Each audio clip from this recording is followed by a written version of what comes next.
Assalamualaikum warahmatullahi wabarakatuh.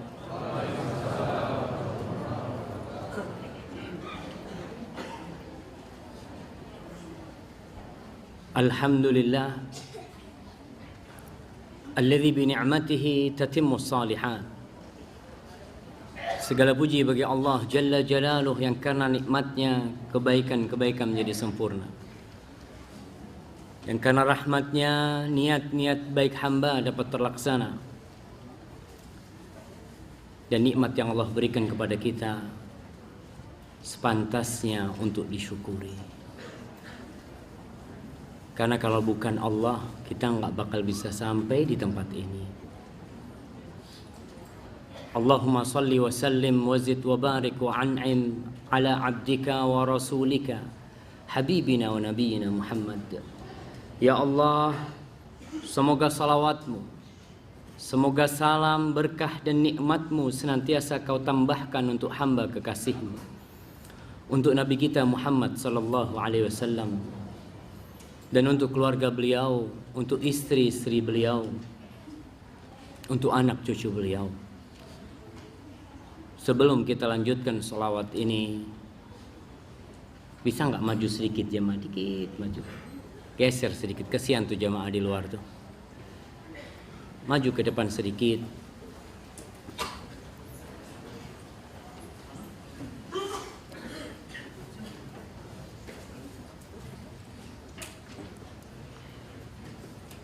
Yang salah, yang telat, apa masjidnya? Hah? Masjidnya. Walaupun nggak telat ya memang segini masjidnya gitu kan. Ya alhamdulillah, yang bisa maju majulah, kasih tempat buat temennya.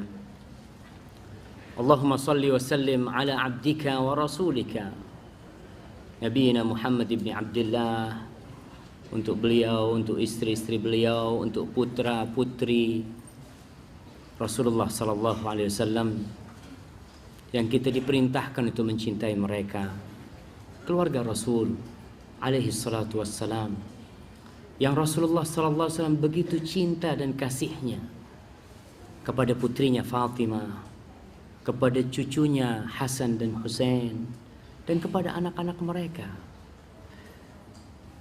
Dan semoga salawat itu bersambung untuk para sahabat Nabi, untuk Abu Bakar As-Siddiq, untuk Umar bin Khattab, untuk Uthman bin Affan, untuk Ali bin Abi Thalib, dan seluruh sahabat Nabi yang Nabi juga mencintai mereka, yang bahkan Rasul sallallahu alaihi wasallam mengatakan tentang sahabat-sahabatnya, la tasubbu ashabi, jangan pernah kalian mencela sahabatku. Fawalladhi nafsi biyadihi law anfaqa ahadukum mithla Uhudin dhahaban ma balagha mudda ahadihim wala nasifahu. Kata Rasul sallallahu alaihi wasallam, andai kata ada di antara kalian yang bersedekah emas sebesar gunung Uhud. Seberapa besar sih gunung Uhud itu? Jamaah, ada hadiahnya Ustaz ini buat jawab. Ada enggak? Panitianya bingung. Nah, gunung Uhud sebesar apa? 7 sampai 8 km. Kayaknya lebih, betul. Sekitar 9 kilo jemaah. Uhud itu lebarnya hampir 3 kilo, lebarnya itu. Kita pernah naik ke sana sama mahasiswa melihat, subhanallah ya. Nih, andai kata gunung ini emas dan kita sedekah sebesar gunung itu emas, nggak bakal bisa menandingi 1 mud dari sedekahnya sahabat. 1 mud itu bukan emas, makanan, gandum apa kurma, atau separuhnya. Nggak bakal bisa menyaingi sahabat Rasul sallallahu alaihi wasallam. Mereka yang menjadikan nyawa mereka untuk Rasul sallallahu alaihi wasallam, harta mereka untuk Rasulullah sallallahu alaihi wasallam. Kemudian muncul generasi yang nggak tahu sama mereka, mencela mereka, padahal Nabi alaihi salatu wassalam sudah mengingatkan, la tasubbu ashab. Kau siapa sih mencela sahabatku yang Allah memilihkan mereka untuk mendampingi Rasul sallallahu alaihi wasallam? Siapa yang melanjutkan Islam ini sampai ke Mesir? Siapa yang membawa Islam ini sampai ke Palestina? Siapa yang membawa Islam ini sampai menyeberang menuju ke Eropa, ke Andalusia? Mereka tuh para sahabat-sahabat Rasul sallallahu alaihi wasallam. Semoga selawat itu bersambung untuk mereka semuanya. Amma ba'd. Hari ini kita akan hanyut bersama Ibnu Mas'ud. Siap untuk berhanyut semua jemaah. Antum bawa pelampung kalau mau berhanyut ini, karena bisa tenggelam antum.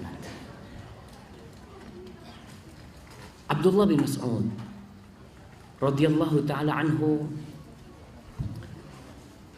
dia dikenal sebagai sahabat yang masuk Islam lebih dahulu. Bahkan dikatakan dia termasuk orang ke-6 yang masuk Islam. Subhanallah. Bagaimana perjuangan beliau? Beliau ini nggak ganteng ya, nggak gede, nggak gagah, tapi ternyata beliau memiliki bobot yang lebih berat dari gedung ini, jangan. Bobotnya Ibnu Mas'ud itu lebih berat dari gedung ini dan lebih berat dari Jabal Uhud tadi. Orangnya pendek, Abdullah bin Mas'ud, kecil perawakan. Pernah suatu hari beliau radhiyallahu taala anhu itu memetikkan siwak. Karena punya siwak. Siwak itu dari pohon arak ya, akarnya pohon arak. Lagi metik, tahu-tahu ada angin berhembus sehingga angin itu menyingkap betis Ibnu Mas'ud. Para sahabat ketawa-ketawa. Kenapa mereka ketawa? Mereka ketawa melihat betapa kecilnya betis Ibnu Mas'ud. Rasul sallallahu alaihi wasallam mendidik umatnya dengan didikan yang begitu indah. Di mana ada momen dia bisa mengarahkan umatnya, di situ diarahkan. Mereka melihat kepada dunia. Mereka memandang orang yang gede, yang gagah perkasa, tuh orang Masya Allah, hebat. Ketika mereka melihat ada orang yang betisnya kecil, mereka akan memandang dengan pandangan yang menghina. Maka Rasul langsung mendidik sahabatnya, menyelamatkan mereka dari dunia yang fana ini ke surga Allah Subhanahu wa taala. Rasul mengatakan kepada sahabatnya sallallahu alaihi wasallam, la saqu Abdullah bin Mas'ud, tuh betisnya Ibnu Mas'ud, azqal fil mizan min Jabal Uhud, lebih berat di timbangan nanti di hari kiamat daripada gunung Uhud. Supaya kita tidak terlalu tertipu dengan dunia ini. Selalu semuanya diukur dengan dunia. Semuanya kalau melihat orang berduit, Masya Allah, seakan-akan dia orang yang dicintain Allah Subhanahu wa ta'ala. Jangan. Dan itu pandangan orang-orang kafir. Allah Subhanahu wa ta'ala berfirman, فَأَمَّا الْإِنسَانِ إِذَا مَبْتَلَاهُ رَبُّهُ فَأَكْرَمَهُ وَنَعَّمَهُ فَيَقُولُ رَبِّي أَكْرَمَنِ. Jamaah tuh pada berdiri semua untuk melihat. Mau ditaruh di mana tuh? Di sebelah sana masih ada tempat. Di mana? Belakang mana? Belakang hijab. Masya Allah. Mau dikemanain itu mana dia? Anak ceramah nggak enak dia mau diliatin gitu kan. Anak duduk ini, mereka pada berdiri di sono. Hah? Ada yang bisa pangku saudaranya? Mungkin kalau di bus kan, kalau sempit bisa pangku tidak. Barakallahu fiik. Fa ammal insan. Anak terus terang mau dibiarin aja tuh. Hah? Cariin solusi lah buat mereka. Gelarin karpet atau apa depan situ. Ibu-ibu nggak usah rame-rame, ibu sana. Mungkin ibunya juga penuh sama jemaah. Sama katanya ibu.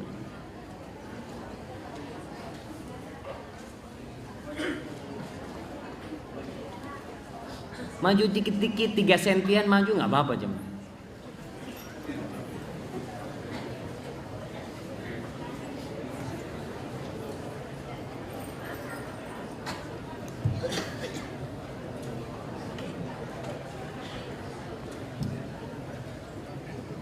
Ininya mundurin dikit ya.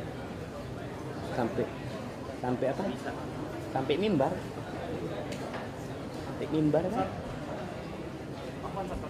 Apa? Oke, musykilah ya, terus nggak ada masalah. Biar cukup. Bisa pindah situ.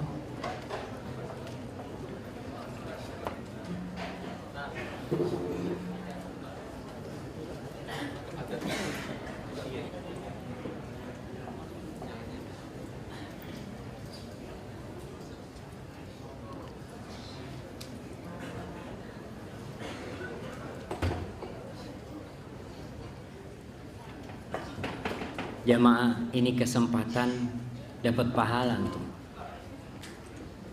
Allah mengatakan, wa idza qila lakum tafassahu fil majalis fafsahu yafsahillahu lakum. Kalau dikatakan maju sedikit, luasin sedikit, luasin. Kita mungkin merasa nggak nyaman, tapi tatkala kita melihat kepada akhirat, kepada surga Allah Subhanahu wa taala, yafsahillahu lakum. Allah akan bikin kalian luas semuanya. Allahu Akbar. Yang penting hatinya yang luas, walaupun tempatnya.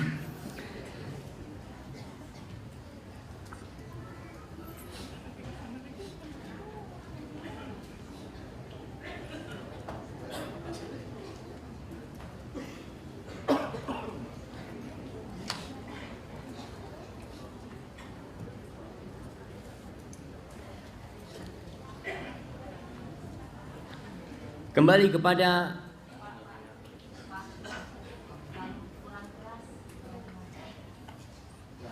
kurang keras. Nah, anak kalau suruh jerit lagi nggak kuat. Tapi volumenya ditambahin mungkin. Fan, udah ditambah. Aduh, sampai mana kita jemaah tuh? Kurang keras, kurang keras. Ama? Ada yang sampai betis, ada yang sampai Jabal Uhud, ada yang sampai macam-macam. Sampainya macam-macam. Ya kembali tadi Ibnu Mas'ud ya, tatkala para sahabat melihat kecilnya kaki Ibnu Mas'ud, mereka merasa sesuatu yang hina, yang perlu ditertawakan. Tapi Rasul SAW memalingkan sahabat kepada surga Allah Subhanahu Wa Taala, dan itu pendidikan yang perlu kita lakukan kepada putra putri kita. Tatkala mereka ingin memiliki rumah yang indah, kita lihat, nah ada satu rumah yang kau harus punya sebelum kau punya rumah di sini. Kau bangun rumahmu di surga dulu. Pernah suatu hari Rasul sallallahu alaihi wasallam mendapatkan hadiah kain sutra. Para sahabat subhanallah ya, mereka hidup dengan kain yang kasar-kasar, melihat sutra itu pada pegang-pegang semua. Dilihat betapa lembutnya mereka melihat sutra itu. Rasul kembali sallallahu alaihi wasallam menyelamatkan sahabatnya dari dunia. Beliau mengatakan, "Lama nadiru Sa'ad bin Mu'ad fil jannah aliyah min hadha." Kata Rasulullah SAW, sapu tangannya Sa'ad bin Mu'ad di surga. Sudah meninggal Sa'ad bin Mu'ad. Sapu tangannya tuh yang buat bersih-bersih itu lebih lembut dari yang kalian pegang. Subhanallah. Supaya kita tidak terlalu lupa dengan dunia ini jemaah. Manusia selalu berpikir bahwasanya kalau melihat orang baik, orang yang dicintain Allah, lihat fulusnya. Kalau banyak fulusnya, insya Allah ini orang dicintain Allah. Enggak. Allah mengatakan, fa'ammal insanu idza mabtalahu rabbuhu fa'akramahu wa na'amahu fayaqul rabbi akraman. Adapun manusia, kalau diluaskan rezekinya, diberi kedudukan, diberi jabatan, dia mengatakan rabbi akraman, Tuhanku memuliakan aku. Itu kata dia. Wa amma idza mabtalahu rabbuhu faqadara wa amma idza mabtalahu faqadara alaihi rizqahu fayaqulu rabbi ahanan. Tapi kalau rezekinya sempit, cari kerjaan susah, dia ngomong Allah telah menghinakanku. Kalla, enggak seperti itu ukurannya. Ibnu Mas'ud memang sosok yang miskin dia itu jemaah. Ini Ini masih ada yang berdiri jamaah. Lagi dipasang apa? Karpetnya lagi dipasang. Nah, Ibnu Mas'ud miskin. Bahkan radhiyallahu ta'ala anhu, dia makan dari hasil kerja istrinya. Ibnu Mas'ud radhiyallahu ta'ala anhu.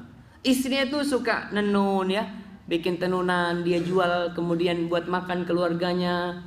Istri yang bernama Zainab, Imra'atu bin Mas'ud. Suatu hari Zainab ini datang ke Rasulullah SAW.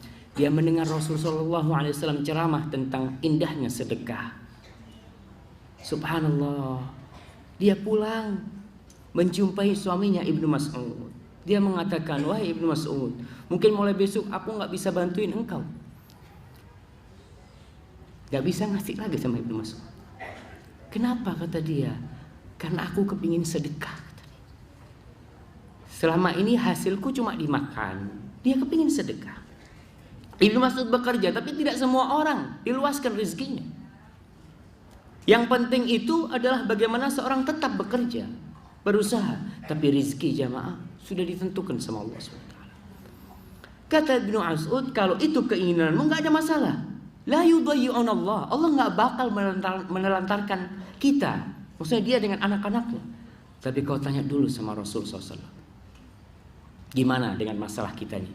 Suami yang miskin, istri yang punya penghasilan. Datang Zainab ini kepada Rasul SAW. Dia cerita tentang keinginan dia. Apa kata Rasul SAW? Yang kau berikan kepada suamimu itu sedekah. Subhanallah. Itulah Ibnu Mas'ud radhiyallahu ta'ala anhu. Dan kita akan melihat bagaimana perjuangan Ibnu Mas'ud. Dia ikut hijrah dari kota Mekah. Dia ikut dalam perang Badar. Dia ikut dalam perang Uhud. Sampai wafatnya Rasulullah SAW, dia terus mendampingi Rasulullah SAW. Bahkan pernah suatu hari Rasulullah SAW berkata kepada Ibnu Mas'ud di Madinah. Beliau mengatakan, ya Abdullah, namanya Ibnu Mas'ud Abdullah bin Mas'ud ya. Ya Abdullah, iqra alayya al-Quran. Rasul SAW mengatakan kepada Ibnu Mas'ud, wahai Abdullah, bacakan untukku Al-Quran. Bingung Ibnu Mas'ud. Beliau mengatakan, a'aqra'u alayka ya Rasulullah wa alayka unzil. Wahai Rasulullah, gimana aku mau baca buat engkau? Sedangkan Quran itu diturunkan kepadamu wahai Rasul SAW. Apa kata Rasul SAW? Inni uhibbu an asma'ahu min ghairi. Aku suka mendengar dari orang lain. Maka mulailah Ibnu Mas'ud membaca surat An-Nisa sehingga tatkala sampai kepada firman Allah, fakaifa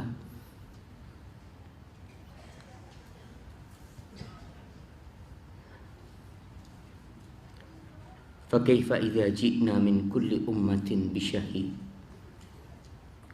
وجئنا بك على هؤلاء شهيدا. Allah mengatakan, bagaimana tatkala kita mendatangkan setiap umat itu suatu saksi, seorang saksi atas umat-umat itu. Kemudian kita datangkan engkau Muhammad sebagai saksi atas semua umat-umat itu. Lalu Rasul SAW mengatakan kepada Ibnu Mas'ud, hasbu, cukup sudah Mas'ud. Ibnu Mas'ud mengatakan, faltafattu ilaihi fa idza aynahu tadrifani alaihi salatu wassalam. Ketika aku memandang Rasul SAW, ternyata air matanya sudah menetes. Subhanallah. Hudzaifah ibn Yaman radhiyallahu ta'ala anhu, dia pernah berkata tentang sahabatnya Abdullah bin Mas'ud. Dia mengatakan, kana aqrabun nasi hadiyan wa samtan bi Rasulillah sallallahu alaihi wasallam Ibnu Mas'ud. Sesungguhnya di antara sahabat-sahabat itu yang paling mirip perilakunya, akhlaknya, kelakuannya, adabnya dengan Rasulullah SAW adalah Abdullah bin Mas'ud radhiyallahu taala anhu, hatta yatawara minna fi baitihi, sehingga dia tersembunyi di rumahnya. Mereka kalau melihat Ibnu Mas'ud itu, masya Allah, dia lihat jalannya, adabnya, cara bicaranya. Yang paling dekat dengan Rasulullah SAW adalah Ibnu Mas'ud. Kita mau belajar dari Ibnu Mas'ud. Bagaimana sih menjadi sosok seperti itu? Menjadi orang yang dicintai Allah dan Rasulnya. Bagaimana kakinya yang kecil itu bisa lebih berat dari gunung Uhud? Nanti akan didatangkan di hari kiamat orang-orang yang besar, yang gagah perkasa, ditimbang beratnya tidak lebih dari sayap nyamuk. Memang badannya mungkin besar, gagah perkasa, tapi nanti yang jadi ukuran itu jamaah di sana, di akhirat sana. Yang diriwayatkan dari Uwais Al-Qarni.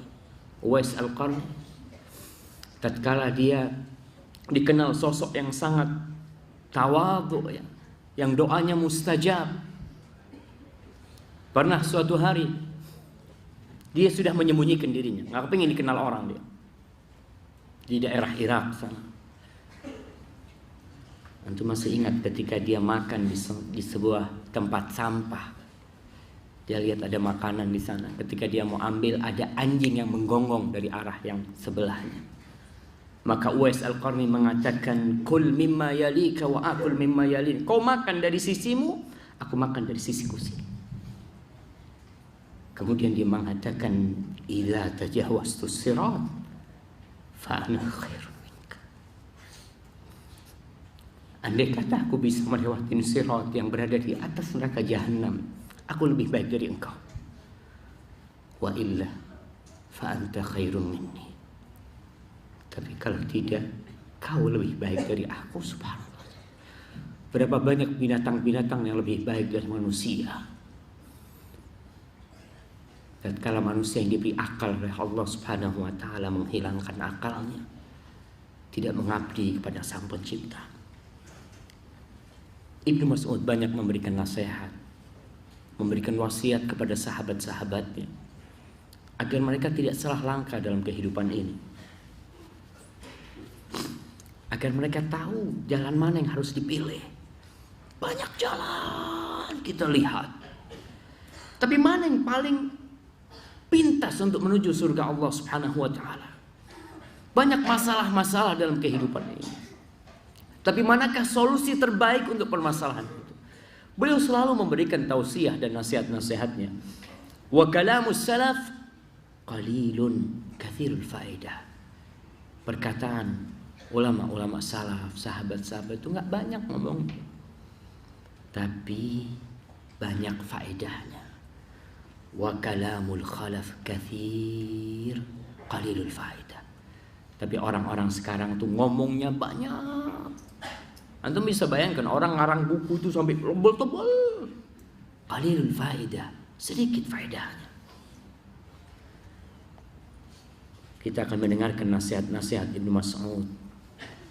Beliau mengatakan, la yazalun nasu bi khairin ma akhadul ilma an akabirihim fa idza akhadhu an asaghirihim halaku. Orang-orang itu akan berada di atas kebaikan, terus dia akan berada di atas kebaikan selama dia nuntut ilmu, mengambil ilmu ini dari ulama-ulama besar mereka, dan mereka tidak mengambilnya dari ulama-ulama kecil yang mungkin gak punya ilmu. Itu nasihat dari Ibnu Mas'ud. Tatkala muncul firqah-firqah di masanya dia, muncul kelompok-kelompok, sekte-sekte, orang-orang muncul kemudian menjadikan dirinya sebagai seorang ulama, seorang tokoh. Kemudian orang meminta fatwa kepada mereka. Orang-orang yang alim dari para sahabat ditinggalkan karena melihat, nih Masya Allah orang ini. Maka tatkala orang-orang yang alim ditinggalkan, dan di antara tanda-tanda hari kiamat itu, banyaknya orang-orang yang gak alim tapi berbicara di urusan umat, urusan yang besar. Subhanallah. Dan beliau alaihi radhiyallahu ta'ala anhu mengatakan, Innaha satakunu umur mushtabihah. Nanti tuh akan ada perkara-perkara yang rancu. Yang di situ ada kebaikan, tapi ada keburukan. Di situ nampak ada kebenaran, tapi di situ ada al-batil, mushtabih. Fa'alaikum bitta'udah, bittu'adah. Kalian ketika menghadapi masalah-masalah seperti itu jangan tergesa-gesa, pelan-pelan. Kita nggak tahu nih halal apa haram nih. Jangan langsung wah halal, jangan. Kalian jangan tergesa-gesa memberikan vonis, memberikan hukum. Fa yakun rajul tabi'an bil khair khairun min ayyakuna ra'san fisyarr. Lebih baik seorang itu menjadi pengikut kebaikan daripada menjadi pentolan keburukan. Ketika dia harus berfatwa, dia nggak tahu, udah nggak tahu anak urusan ini. Jangan asal ikut-ikutan, tapi tanyakan kepada yang alim, yang berilmu. Karena Rasul sallallahu alaihi wasallam menjelaskan bahwasanya antara hak dan batil, antara al-halal dan haram itu ada umurun mushtabihat la ya'lamuhunna katsirun minan nas. Kebanyakan orang nggak ngerti. Maka kita dapat urusan yang syubhat, angkat tuh permasalahan itu kepada orang yang alim. Urusan jihad, urusan yang besar umpamanya. Muncul sekte-sekte, kelompok-kelompok jihad, umpamanya kita tanyakan nih. Nih gimana nih? Jangan sekedar dengar omongan orang lalu kita telan mentah-mentah. Kita harus pelan-pelan jamaah. Dan sekarang kita menghadapi masalah-masalah syubhat yang banyak sekali. Kemarin ribut masalah mengucapkan selamat Natal, selamat tahun baru. Sebagian tokoh-tokoh mengatakan masalah, kata dia. Kita ini toleransi. Allah kalau ngomong toleransi, nggak pantas tuh orang-orang ngomong toleransi.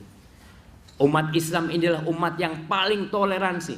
Saya nggak akan pernah berhenti insya Allah mengingatkan bahwa kita ini umat yang paling toleransi. Jadi nggak perlu ngajarin umat Islam toleransi. Seperti ngajarin ikan berenang. Ikan diajarin berenang. Ini ke sana. Nah, Allahu Akbar. Sejak diutusnya Rasul sallallahu alaihi wasallam sampai hari ini, umat Islam adalah umat yang paling toleransi. Di mana umat Islam mayoritas, pasti minoritas dijaga, dihormati. Nggak ada penghabisan etnis di dalam Islam itu. Orang-orang yang selalu slogan mereka toleransi, ya. Coba kita tanyakan kemana orang-orang Indian di Amerika? Kemana mereka? Kemana orang-orang aborigin di Australia? Kau mau ngomong toleransi? Kembalikan mereka. Dan di mana Islam ada, pasti orang-orang minoritas dijaga. Tatkala Islam masuk ke Palestina, Palestina itu di sana ada Yahudi, ada Nasrani. Dan sampai hari ini masih ada Yahudi dan Nasrani. Nggak ada gereja-gereja mereka dihancurin sama Umar bin Khattab radhiyallahu taala anhu. Umar terkenal begitu tegasnya. Nggak, dibiarin. Tatkala Amr bin As masuk ke Mesir, apa Kristen Koptik dihabisin? Sampai hari ini ada mereka. Kalau kau mau ngomong toleransi, salah ngomong sama umat Islam.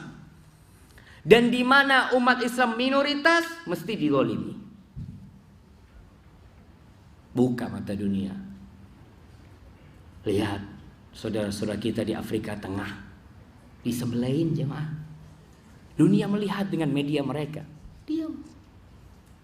Ngomong toleransi, nggak pantas. Tapi umat Islam ini punya akidah.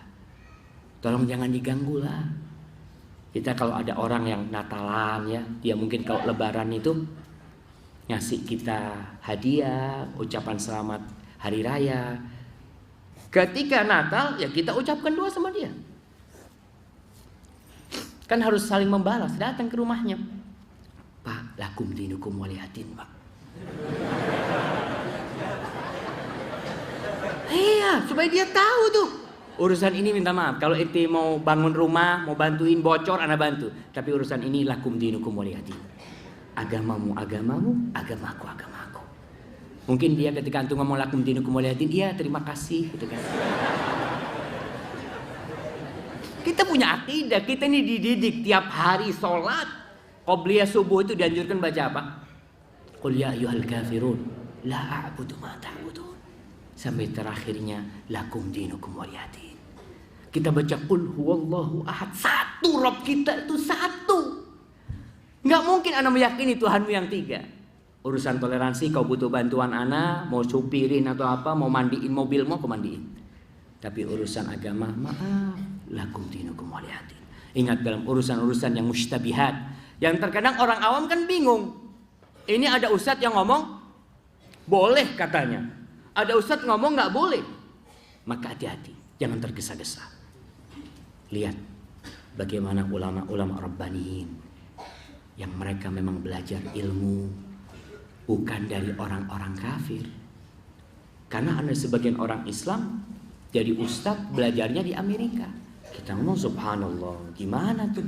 Gurunya tidak beriman dengan Al-Quranul Karim, ya pantas dikacau.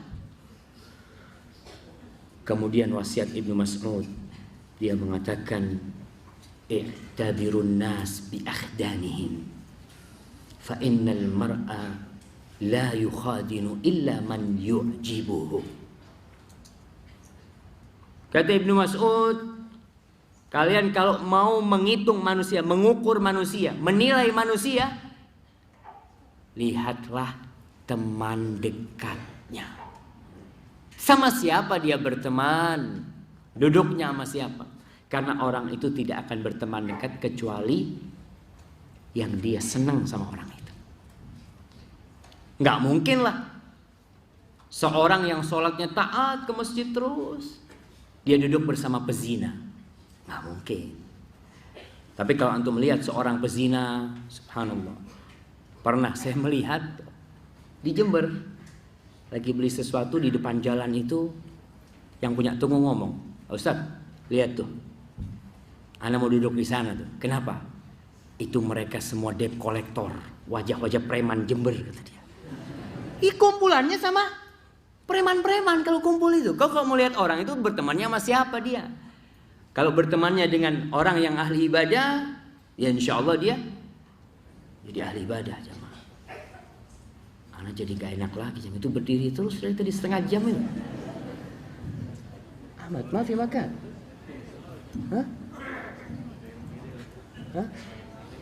Oh, pengen berdiri, masya Allah. Kata panitianya pengen berdiri. Wah, jahat panitianya mah. Oke. Nggak bisa pasang tenda. Insya Allah kita doakan mudah-mudahan masjid ini tambah besar. Jadi yang berdiri nanti insya Allah bisa duduk jamaah. Kayaknya kita harus cepat-cepat selesai jamaah kajian jamaah. Rasul sallallahu alaihi wasallam mengatakan, "Al-mar'u 'ala dini khalilihi." Al-mar'u 'ala dini khalilihi. Seseorang itu ikut agama temannya. Falyandur ahadukum man yukhalil. Jadi enggak gampang-gampang kita berteman. Pilih-pilih dengan siapa kau duduk. Karena pengaruh teman ini sangat besar sekali. Dan seorang yang berteman dengan lelaki yang ngomongnya kotor, ngomongnya selalu kebun binatang, insya Allah sampai rumahnya masa akan jadi kebun bunga aja mah? Nggak bakal. Tuh semua binatang dia akan ngomong sama istrinya, sama anaknya. Na'udzubillah. Kadang-kadang kita lihat anak kecil, anak kecil itu ya, masya Allah. Kita kadang-kadang bingung. Anak terkadang nggak lihat anak-anak yang kecil itu mengeluarkan kata-kata yang jelek. Umur 3 tahun, dia nggak tahu artinya. Anak ngomong dapat dari mana ini? Oh, ternyata dia baru nonggo, kata bahasa Jawanya. Apa nonggo itu? ke tetangga, ya ke rumahnya tetangga. Ya di situ ternyata ada suara-suara yang dia rekam langsung itu. Maka hati-hati kita dengan teman ini. Inti yang ngomong lah. Fadhol. Afwan, kajian sejenak. Avanza putih berplat nomor B1264RY. Sekali lagi, mobil Avanza putih berplat nomor B1264RY di Bank BRI sebelah masjid harap dipindahkan karena menghalangi mobil yang mau keluar dari arah sana. Sekali lagi, Avanza putih bernomor B1264RY yang berada di Bank BRI sebelah masjid harap dipindahkan.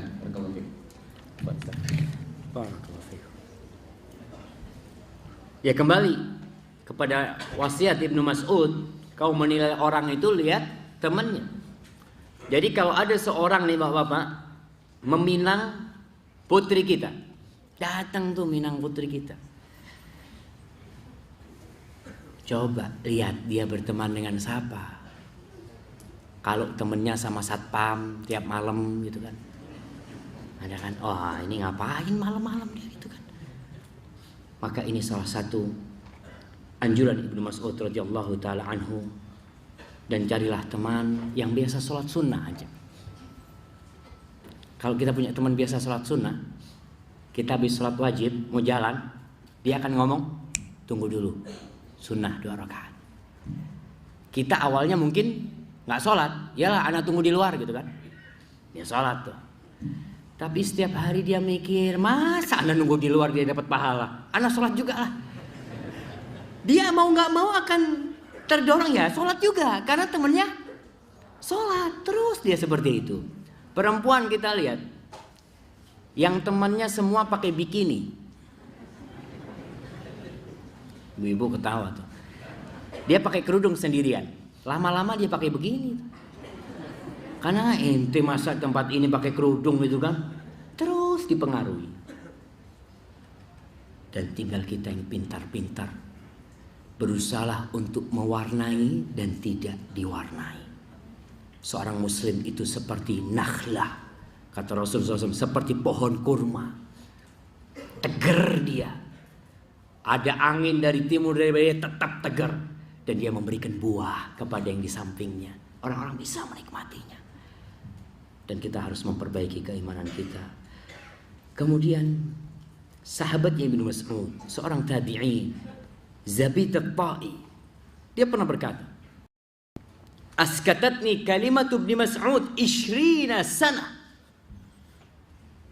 Kata Zabit, 20 tahun gara-gara perkataan Ibnu Mas'ud aku diam. 20 tahun jamaah. Dia dapat nasihat dari Ibnu Mas'ud, kemudian nasihat itu dia pegang selama 20 tahun. Apa nasihatnya? Ibnu Mas'ud mengatakan, man kana kalamuhu la yuwafiqu fi'lahu fa innahu yuwabbih nafsahu. Barang siapa yang perkataannya, yang ucapannya tidak sama dengan perbuatannya, sebenarnya dia itu mencela diri sendiri. Hati-hati mau ngomong. Terkadang ada orang kalau ngomong manis, ketika dilihat perbuatannya, na'udzubillahi min dzalik. Hati-hati. Kita nih orang-orang yang udah ngaji, yang udah tahu agama Allah, yang udah belajar, alhamdulillah, usahakan menjadi contoh di perbuatan kita. Bukan cuma ngomongnya yang manis.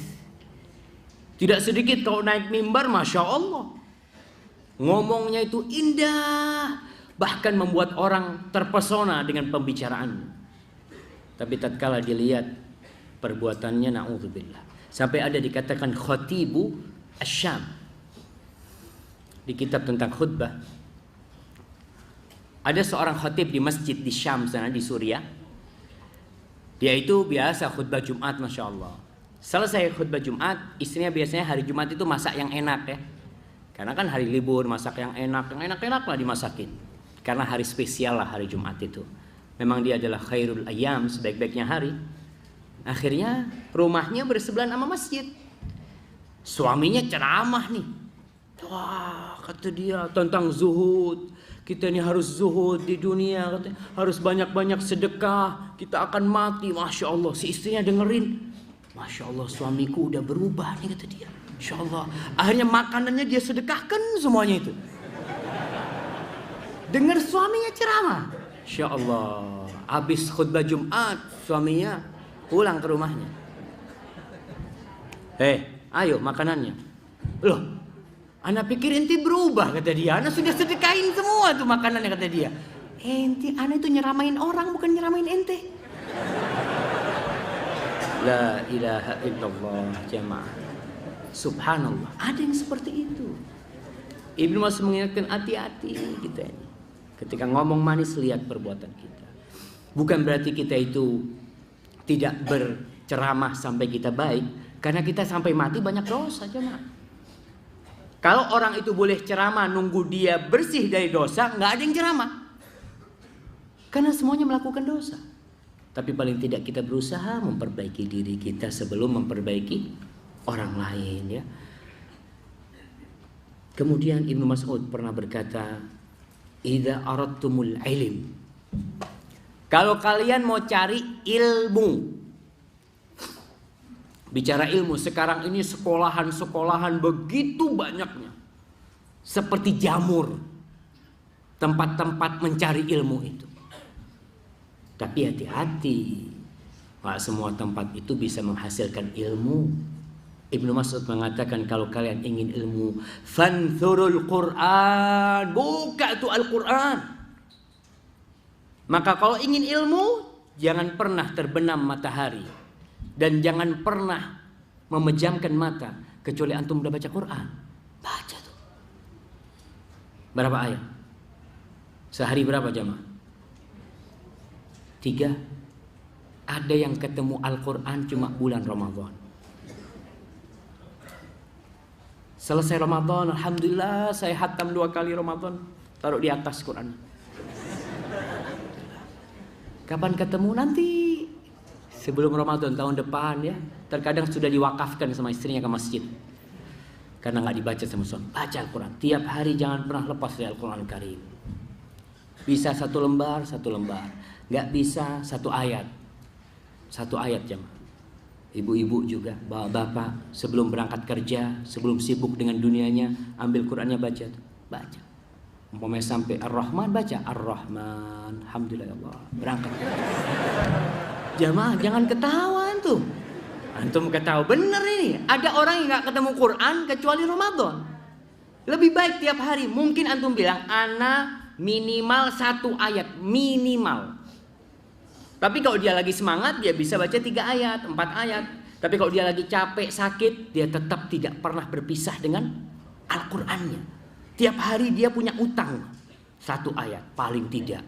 Apapun kesibukannya. Terkadang orang itu sakit sehingga dia tidak bisa beraktivitas, ya.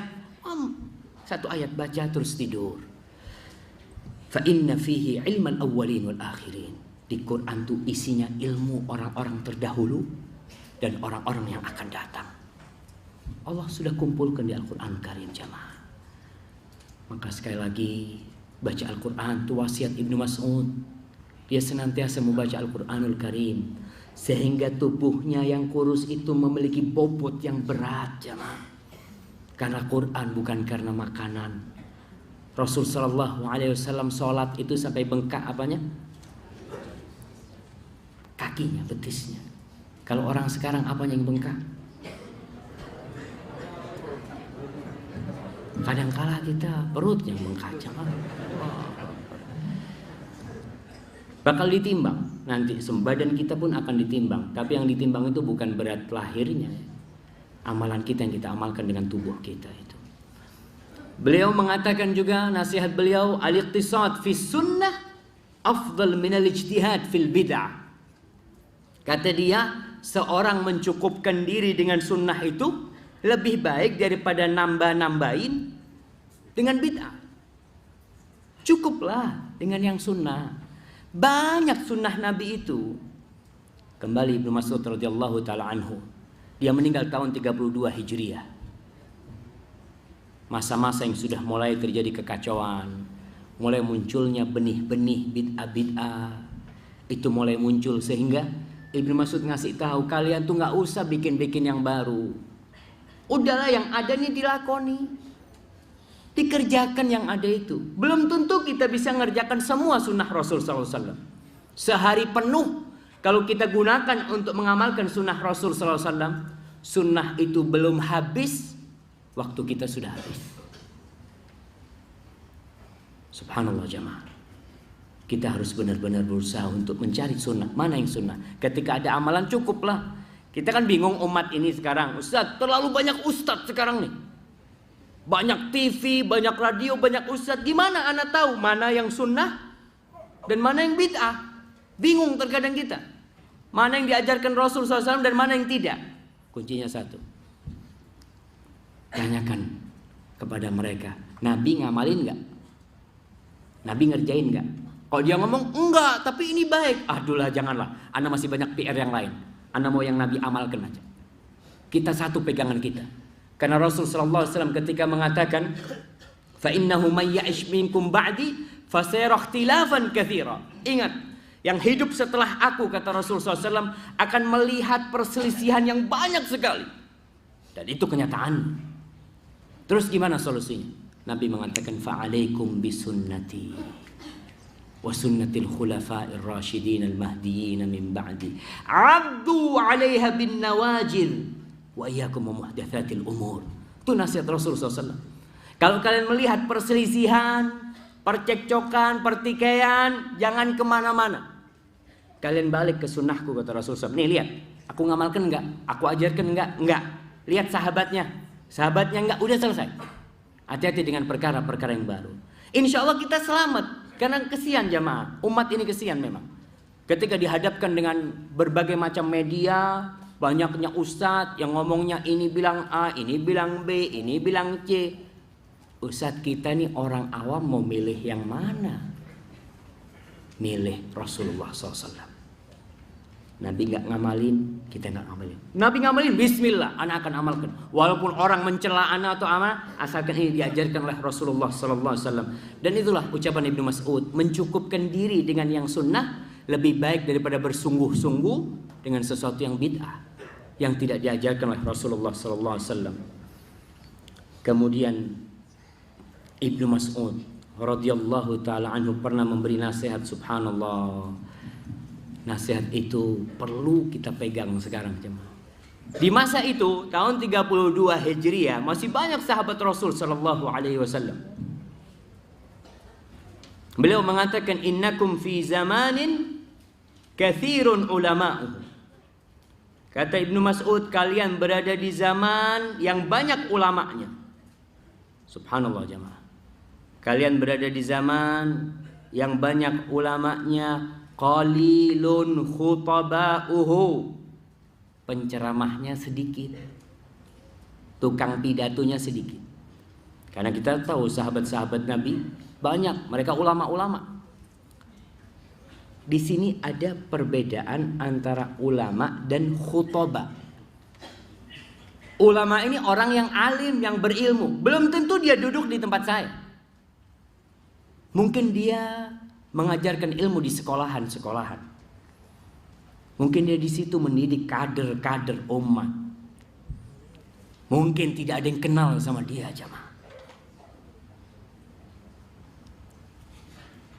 Dan kata Ibnu Mas'ud, di zaman itu tukang ceramahnya sedikit.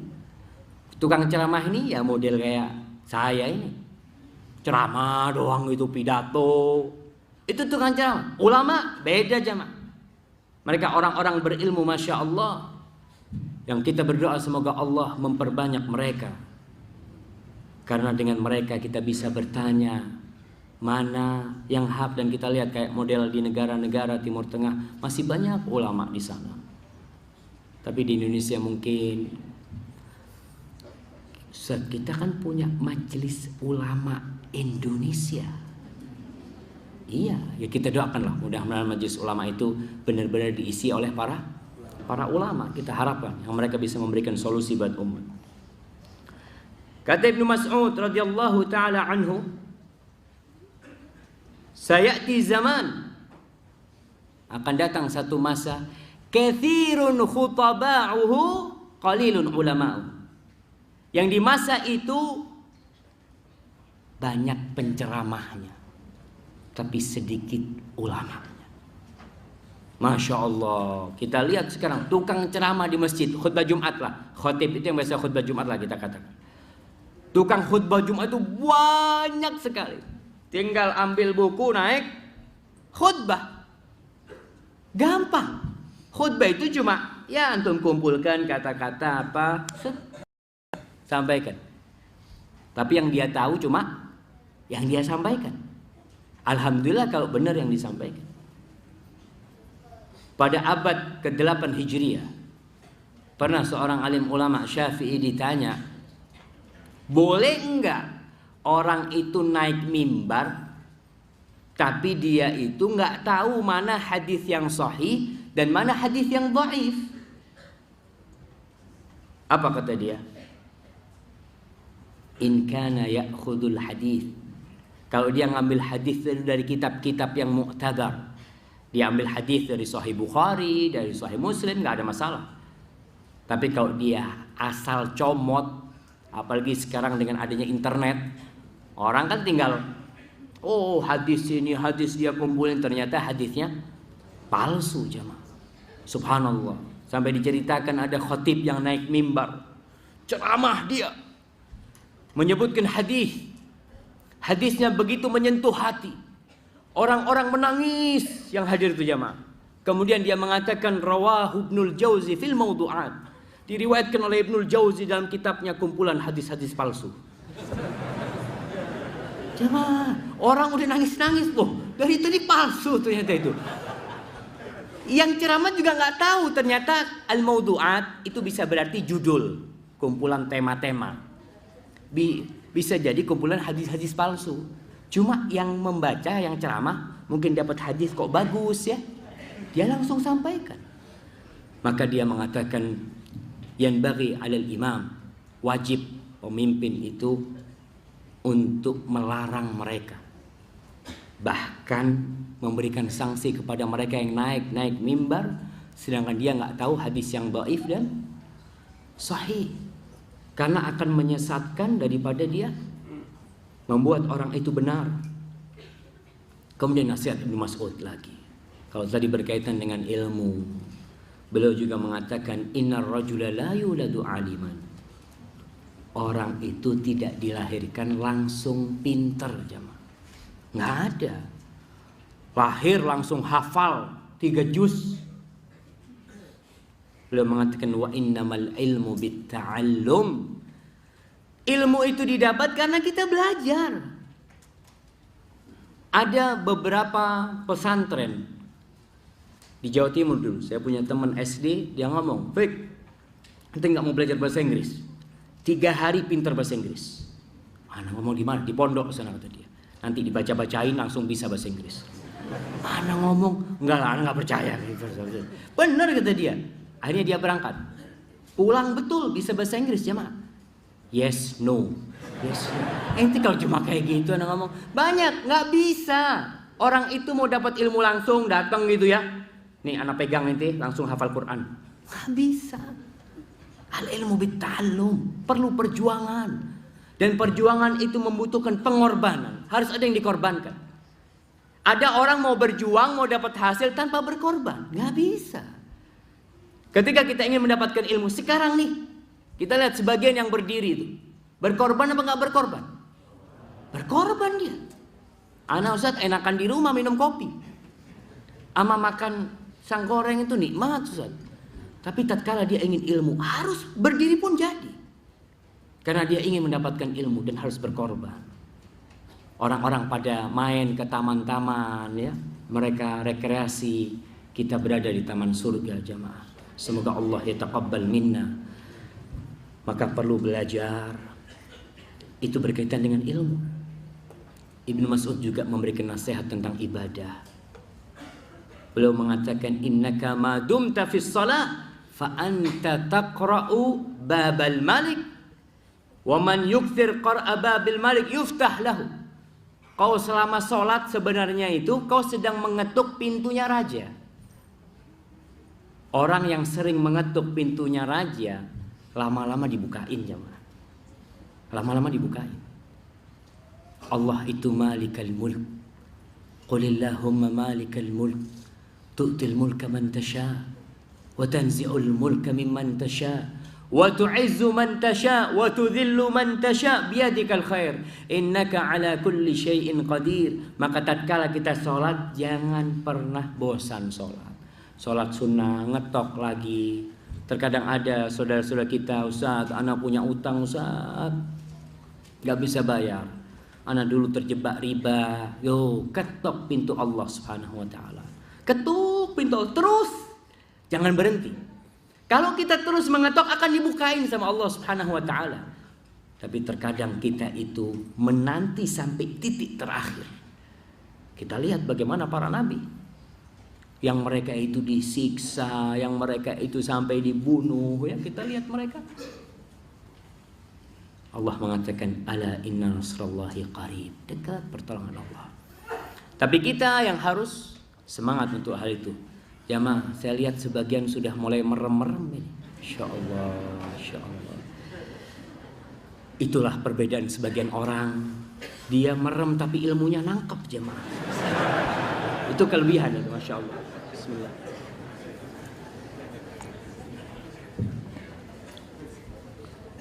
Kemudian Ibnu Mas'ud mengatakan, ta'allamul ilma qabla an yuqbad. Kalian belajar ilmu sebelum diangkat tuh ilmu. Nasihat beliau itu kadang-kadang beliau nasihat tentang ibadah, ngasih nasihat tentang ilmu. Kalian belajar sebelum ilmu itu dicabut. Wa qabduhu ayyadhhaba ahlu. Subhanallah. Dan dicabutnya ilmu itu dengan perginya orang-orang yang punya ilmu. Maka nih kita ngelihat ustadz-ustadz kita yang besar, ustadz-ustadz kita yang senior, seperti Ustadz Yazid, umpamanya Ustadz Abdul Hakim, itu sebelum pergi kita nuntut ilmu. Ketika mereka meninggal, habis kita. Maka sebelum kita punya ustadz-ustadz yang senior yang masih hidup, kita belajar dari mereka jemaah. Sebelum dicabut. Wa iyyakum wattanattu. Kalian jangan berlebih-lebihan dalam bertindak, dalam berbuat, dalam ngomong. Nggak usah berlebih-lebihan. Terkadang ada orang yang ia tasyaddad. Rasul sallallahu alaihi wasallam mengatakan, "Inna hadzal din yusrun wa la yushaddad din ahadun illa ghalabah." Agama ini mudah. Agama ini ringan. Dan tidak ada satupun yang berusaha memberat-beratkan dirinya kecuali dia akan dikalahkan. Karena agama ini mudah. Tapi jangan digampang-gampangin jemaah. Kadang-kala kita ini menggampang-gampangkan agama. Ente jangan mempersulit ente. Subhanallah. Ada orang-orang yang seperti itu. Agama itu mudah. Ibnu Mas'ud mengatakan jangan berlebih-lebihan. Tapi tetap di koridornya, di realnya. Yang dihalalkan ya kita katakan halal. Sebagian orang mengatakan ente ajaran apa sih? Semua haram. Ini haram, itu haram. Ini nggak boleh, itu nggak boleh. Mana yang boleh? Subhanallah. Sebenarnya yang halal itu lebih banyak. Tapi orang itu suka sama yang haram jemaah. Kita mengatakan mamanya nih haram. Apa kita katakan? Sabu-sabu. Halal apa haram? Haram. Yang halal masukku ke restoran Padang. Halal semuanya itu. Itu cuma satu-satu nih. Satu sabu-sabu yang haram. Ente masuk restoran Padang, semuanya halal. Iya jemaah. Insya Allah gitu kan. Maka iya kemotor. Jangan berlebih-lebihan. Kita nggak boleh berlebih-lebihan dalam beragama. Tapi kita mengikuti perintah Allah dan Rasulnya. Manusia itu ingin dengan yang ringan-ringan. Ingin dengan yang mudah-mudah. Tapi ternyata jalan menuju surga itu sulit. Gak gampang. Surga Allah jemaah. Kita mau punya tanah di sini sebesar 1 hektar, berapa yang harus kita keluarkan? Bagaimana dengan rumah di surga yang luasnya seluas langit dan bumi? Berapa yang harus kita bayar untuk hal itu? Maka kita tidak berlebih-lebihan, nggak boleh. Wat ta'ammuq wal bida, berlebih-lebihan, nambah-nambahin dalam urusan agama itu. Maka hati-hati. Kita diperintahkan untuk menuntut ilmu, mengamalkan ilmu itu tanpa berlebih-lebihan. Karena sebagian orang punya ilmu berlebih-lebihan. Kemudian dia menganggap sesuatu yang sebenarnya boleh, dia katakan nggak boleh. Ada, itu ada. Maka kita harus kembali kepada para ulama dalam hal-hal seperti itu. Kemudian Ibnu Mas'ud radhiyallahu taala anhu, dia pernah berpesan, "Ughdu aliman, au muta'alliman, au mustami'an, wa la takun ar-rabi' fatahla." Beliau mengatakan, jadilah engkau orang yang alim. Jadilah engkau orang yang alim. Kalau nggak bisa, Ustaz, nggak semuanya harus jadi ustaz, betul. Harus ada yang jadi pedagang, insinyur, betul. Ibnu Mas'ud memberikan pilihan, jadilah engkau orang yang alim. Au muta'alliman. Kalau kau nggak bisa jadi orang yang alim, jadilah engkau orang yang belajar. Belajar nih gimana modelnya? Kayak kita nih belajar nggak? Enggak kayak jamaah. Yang bawa buku dan nyatet itu yang belajar. Au mustami'an, yang ketiga, atau yang mendengarkan. Kalau kita masuk yang mana jadi?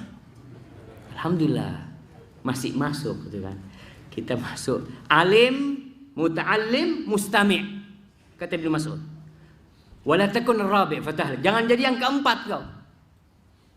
Enggak jadi alim, enggak jadi muta'allim, enggak jadi mustami' juga. Hati-hati. Dan Rasul SAW mengatakan, ad-dunya mal'unatun mal'unun ma fiha. Dunia ini terkutuk, dunia ini terlaknat, semua yang di dalamnya itu terlaknat. Illa zikrullah, kecuali zikrullah wa mawala, mengingat Allah Jalla Jalla, dan semua ketaatan bersama zikrullah itu. Wa aliman au muta'alliman, dan orang yang alim atau orang muta'allim itu tidak terlaknat. Sebenarnya orang mustami ini masuk muta'allim tapi nggak serius saja gitu teman-teman. Masuk dia muta'allim. Maka berusahalah sekali-kali kalau datang kajian bawa full pen. Bawa pena tuh. Ana mau catat 5 aja yang ana catat. Ustadz mah lama ceramahnya. Catat 5 nggak apa-apa. 5 poin, alhamdulillah, pegang, taruh kantong. Makan di warung sini nih. Nih lihat nih, ana catat tadi kajian. Sambil makan dia kan sama temennya. Subhanallah. Kita bawa ilmu, kita akhirnya jadi alim nanti. Karena kita bawa, sebarkan itu. Subhanallah jamaah. Ada seorang yang mudah-mudahan antum semua bisa menjadi seperti itu. Ada seorang masuk masjid dengar ustadz ceramah di Arab sana. Ustadznya itu menjelaskan tentang hadis kalimatani khafifatani 'ala lisan thaqilatani fil mizan habibatani ilar rahman, tentang 2 kalimat yang dia itu ringan di lidah, nih ringan di lidah, berat di timbangan kelak di hari kiamat, dicintai oleh Ar-Rahman yang Maha Pengasih. Apa? Subhanallah wa bihamdi subhanallahil azim. Masya Allah. Orang ini dengar ceramah, wah dapat nih kata dia. Insya Allah. Selesai pada pulang semua, dia datang ke ustadznya. Ustadz, catetin tak. Ana mau tuh amalan tuh. Hadis sahih. Catat sama dia hafalin. Masya Allah jemaah. Kemana dia pergi? Ke warung, dia ngomong kalimatani khafifatani 'ala lisan thaqilatani fil mizan habibatani rahman subhanallah bihamdi subhanallahil azim. Tuh amalkan nanti seperti itu. Wah, orang-orang seneng, nggak perlu datang ke ustadz dapat amalan. Iya, dia masuk ke warung, naik kendaraan, naik taksi, supir taksinya dikasih tahu kalimatani, masya Allah jemaah. Itu kerjaannya, karena itu yang dimiliki dia cuma. Sampai suatu hari dia sakit, nggak sadar, masuk rumah sakit, didorong tuh. Pakai apa namanya? Bukan kursi roda, yang troli itu ya. Troli, masa pakai troli? Nggak bener troli itu. Apa? Berankar. Iyalah, berankar itu yang buat dorong ya. Tempat tidur ya. Yang bisa jalan itu. Ketika jalan dia mau masuk ke UGD itu, dia terjaga. Dia ngelihat di mana dia ngelihat dokter, perawat, dia ngomong, "Ya tabib." Dia ngomong sama dokter, "Dokter, kalimatani Subhanallah, dia karena terbiasa mengatakan itu jamaah. Khafifatani 'ala lisan, thaqilatani fil mizan, habibatani lir rahman. Subhanallah bihamdi, subhanallahil azim. Meninggal dia.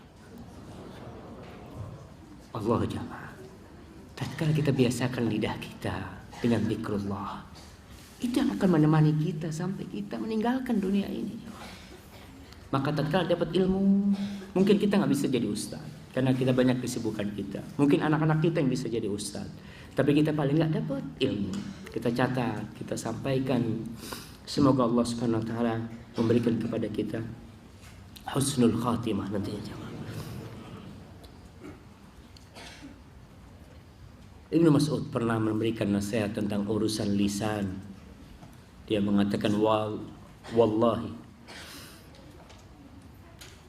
alladzi la ilaha illa huwa ma ala wajhil ardi syai'un ahwaja min tuli sijnin minal lisan.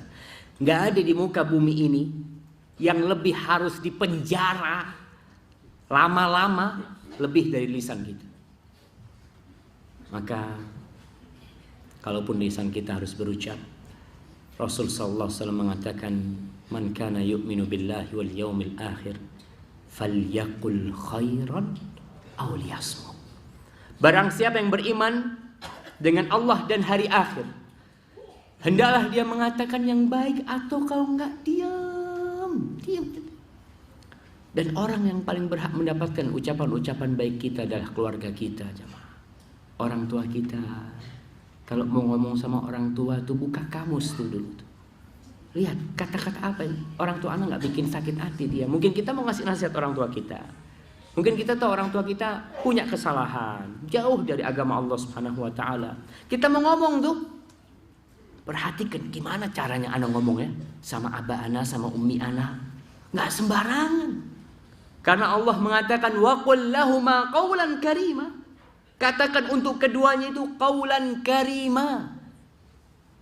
Kata-kata yang mulia. Mulia ini artinya bukan hanya kata-katanya indah, tapi nadanya dan hatinya pun indah. Jangan orang tua nyuruh kita, "Nak, ibu belikan bubur nak ya." "Iya, nak belikan mak." Dia iya kan betul, dia taat, tapi dia sambil marah kita ngomong iyanya. Subhanallah, jangan. Maka kita usahakan nih urusan lisan ini, karena sebenarnya semua rangkuman dari amal-amal itu nanti di lisan. Ketika Rasul sallallahu alaihi wasallam memberikan nasihat kepada Mu'adz bin Jabal setelah dijelaskan jalan-jalan menuju surga, Rasul sallallahu alaihi wasallam mengatakan kepada Mu'adz, "Mau enggak kau aku kasih amalan yang mencakup semua itu?" "Ya maulah." Rasul memegang lidahnya, "Kuffa alaika hadza." Jaga nih lidahmu. Dijaga tuh. Mu'adz tanya, "Ya Rasulullah, aw mu'akhadzuna bima natakallam bihi?" Apa kita ini akan diazab, disiksa gara-gara yang kita bicarakan? Subhanallah, dengan semua yang kau ucapkan. Ma yalfidhu min qaulin illa ladaihi raqibun atid. Semua yang kau ucapkan, semua yang kau katakan, itu akan dicatat. Sekarang orang nggak ngomong, Ustaz, pakai jempolnya sekarang. Pencet, ya kan. Memang Ustaz, anak alhamdulillah lisan anak jarang ngomong, Ustaz. Tapi itu jempolnya yang ngomong, sama itu. Jadi sama-sama kata-kata yang diucapkan. Hati-hati ketika nulis ya. Terkadang nih orang lagi marahan sama temennya, dia kan nggak ketemu. Kalau ketemu mungkin dia nggak berani gitu kan. Tapi karena nulis dia ya, dia kata-kata kotor, jangan, hati-hati jemaah. Semuanya bakal dihisab sama Allah Subhanahu Wa Taala. Dan usahakan kita datang dengan rapot yang baik kepada Allah Subhanahu Wa Taala. Kemudian Ibnu Mas'ud juga mengatakan, "Aktsiru min dzikrillah." Kalian banyak-banyak berzikir kepada Allah. Subhanallah. Nasihat Rasul sallallahu alaihi wasallam juga kepada seorang sahabat, "La yazalu lisanuka rabban bidzikr." Tu lidahmu terus berzikir kepada Allah Subhanahu wa taala. "Wala 'alaika alla tashab ahadan illa a'anaka 'ala dzikrillah." Kau kalau mau cari teman tuh kata dia, cari teman yang membantumu zikrullah. Ada teman yang bantuin kita ngobrol. Kita kan biasanya kalau cari teman itu yang suka ngobrol. Sampai sejam, 2 jam, 3 jam ngobrol aja, nggak ada zikrullah. Kita harus cari teman milih nih. Sekali-kali umpamanya sudah 1 jam ngobrol, ente udah berapa kali sholawat tuh buat Nabi itu? Sholawat dulu lah, kita baru ngobrol lagi. Itu bantu kita. Ente wirid pagi sore udah belum? Belum, ente wirid dulu lah, kita nanti lanjutkan ngobrolnya. Masya Allah. Tuh teman-teman gitu, kita butuh sama dia. Karena kita ini sering lupa aja mah. Apalagi disibukkan dengan dunia kita ini. Ma'asyiral muslimin rahimakumullah. Ini nasihat Ibnu Mas'ud yang perlu dipikirkan bersama. Dia mengatakan, "Idza sami'ta ya ayyuhalladzina amanu fa'ar'iha sam'ak." Kata Ibnu Mas'ud, kalau kau mendengar ya ayyuhalladzina amanu. Kita sering khatib mengatakan ya ayyuhalladzina amanu taqullaha haqqa tuqatih. Atau kita baca Quran lewat tuh ayat ya ayyuhalladzina amanu. Apa kata Ibnu Mas'ud? Fa'ar'iha sam'ak. Dengerin tuh. Pasang tuh kupingmu untuk mendengarkan itu. Fa inna khairun tu'mar bihi aw syarrun tunha anhu. Yang ada di ya ayyuhalladzina amanu itu kebaikan yang kau diperintahkan atau keburukan yang kau akan dikasih tahu supaya kau tidak melakukannya. Maka para jamaah kalau kita baca Quran sampai ya ayyuhalladzina amanu berhenti, stop nih. Mana terjemahannya nih? Nih Allah mau sesuatu buat aku. Kalau merasa beriman. Kita sering baca Quran, hatam berapa kali, lewat ya ayyuhalladzina amanu berapa kali? Hah? Berapa kali ya ayyuhalladzina amanu coba? 80-an. Ada yang 80, ada yang 90, ada khilaf di sini. Iya, 80 ke atas gitu kan. 90 berapa, Mas? 90 jamaah. Nanti antum lihatlah, kita hitung nanti. Antum pulang dari sini, bismillah, cari ya ayyuhalladzina amanu terus. Betul jamaah, ini membuat kita beriman. Kita kan kalau dapat surat dari teman kita nggak ngerti. Ada surat penting dari teman kita. Sampai rumah, ingat surat ini dikatakan khusus spesial buat engkau. Dibaca bahasa Cina ini. Wah, gimana bacanya? Kita akan cari orang yang menerjemahkan. Apa nih maksudnya dia? Di situ kita faham apa yang dia inginkan. Dan tatkala Allah Ar-Rahman Ar-Rahim, yang kitabnya dimulai dengan Ar-Rahman Ar-Rahim, Allah yang memiliki 99 nama indah, itu mengatakan ya ayyuhalladzina amanu, itu sebenarnya untuk kebaikan kita. Itu surat cinta Allah buat kita, Al-Qur'anul Karim, yang dimulai dengan Bismillahirrahmanirrahim. Baca terjemahannya. Kalau nggak punya terjemahan di rumah, Masya Allah, kayaknya kalau sekarang nggak punya terjemahan di rumah, masalah aja mah. Orang beli HP macam-macam, beli ini macam-macam, Quran terjemahan nggak punya, beli ya, Bismillah. Kalau nggak mampu, celengin satu persatu. Kalau sampai mati kita nggak mampu beli, insya Allah udah dicatat sama Allah Subhanahu Wa Taala. Kalau kita menginginkan untuk memiliki Quran terjemahan, maka kalau sampai ya ayyuhalladzina amanu berhenti, kita simak, kita lihat apa yang ingin disampaikan. Kemudian Ibnu Mas'ud pernah mengatakan, "Lau ta'lamuna dhunubi ma wati'a aqibithnan." Andai kata kalian tahu dengan dosa-dosaku. Ibnu Mas'ud kalau habis ceramah, sama lah ustaz-ustaz sekarang, kalau habis ceramah didatengin oleh jamaah pada ikut, tanya ini tanya itu. Ibnu Mas'ud mengatakan, kalau kalian tahu dengan dosa-dosaku, nggak bakal ada yang ikut aku. 2 orang nggak ada yang ikut aku. Kalau kalian tahu dengan dosa-dosaku. Tapi Allah yastur dzunubana jamaah. Allah menutupi dosa-dosa. Ibnu Mas'ud berkata seperti itu. Yang betisnya itu lebih berat dari Jabal Uhud. Bagaimana dengan kita? Allah, kalau orang tahu dengan dosa-dosa kita, andai kata dosa kita itu ada baunya, insya Allah masjid ini kira-kira wangi apa-apa wanginya. Wala hathaitumut turaba ala ra'si. Dan kalian kalau tahu dengan dosa-dosaku, mungkin kalian akan melempari aku dengan debu di kepalaku. Ibnu Mas'ud radhiyallahu taala anhu. Wala wadidtu anna Allah ghafara li dzamban min dhunubi. Harapanku hanya Allah itu mengampuni dosa dari dosa-dosaku. Wa anni du'itu Abdullah bin Rawthah. Aku dipanggil Abdullah, anaknya Rawthah, anaknya kotoran. Dengan syarat Allah mengampuni. Tidak apa. Aku mau dipanggil apapun, yang penting Allah mengampuni dosa. Begitu tawaduknya mereka. Mereka mengajarkan kepada kita untuk tidak sombong. Kita ini yang mungkin sudah banyak ibadahnya, udah banyak sholatnya, udah banyak zikirnya, jangan merasa lebih baik dari orang lain. Seorang salaf mengatakan, innal abda la ya'malu adz-dzamba fayadkhul bihi al-jannah. Ada orang yang gara-gara dosanya masuk surga. Ada jemaah. Dan ada orang yang gara-gara ketaatannya masuk neraka. Kok bisa? Tidak sedikit orang yang berbuat dosa kemudian dia menyesal, kemudian dia kembali kepada Allah, ingat sama dosa-dosanya.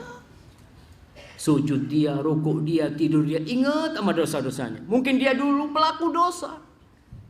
Maka dosa itu mengantarkan dia untuk dekat kepada Allah, lalu dia bertobat dan masuk surga. Dan ada orang yang karena ketaatannya masuk neraka. Dia sholat, dia zakat, ya, dia puasa, kemudian dia sombong. Dia melihat orang lain lebih rendah dari dia. Dia meremehkan orang lain. Maka ujub dia itu bisa membuat dia masuk ke neraka. Na'udzubillahi minan nar. Ma'asyiral muslimin rahimakumullah. Itulah perkataan Ibnu Mas'ud yang bisa kita kaji pada kesempatan kali ini. Masih banyak perkataan beliau yang seharusnya kita mengambil pelajaran dari orang-orang seperti beliau yang dijamin masuk surga oleh Allah Rasul sallallahu alaihi wasallam, yang kakinya lebih berat dari Jabal Uhud. Dia walaupun buruk wajahnya, tubuhnya mungkin tidak segagah kita, tapi dia adalah orang yang dicintai oleh Allah Subhanahu wa taala. Wallahu a'lam bishawab. Insyaallah kita lanjutkan pada kesempatan yang akan datang. Di sini mungkin ada pertanyaan. Kalau ada pertanyaan, mungkin yang bisa saya jawab.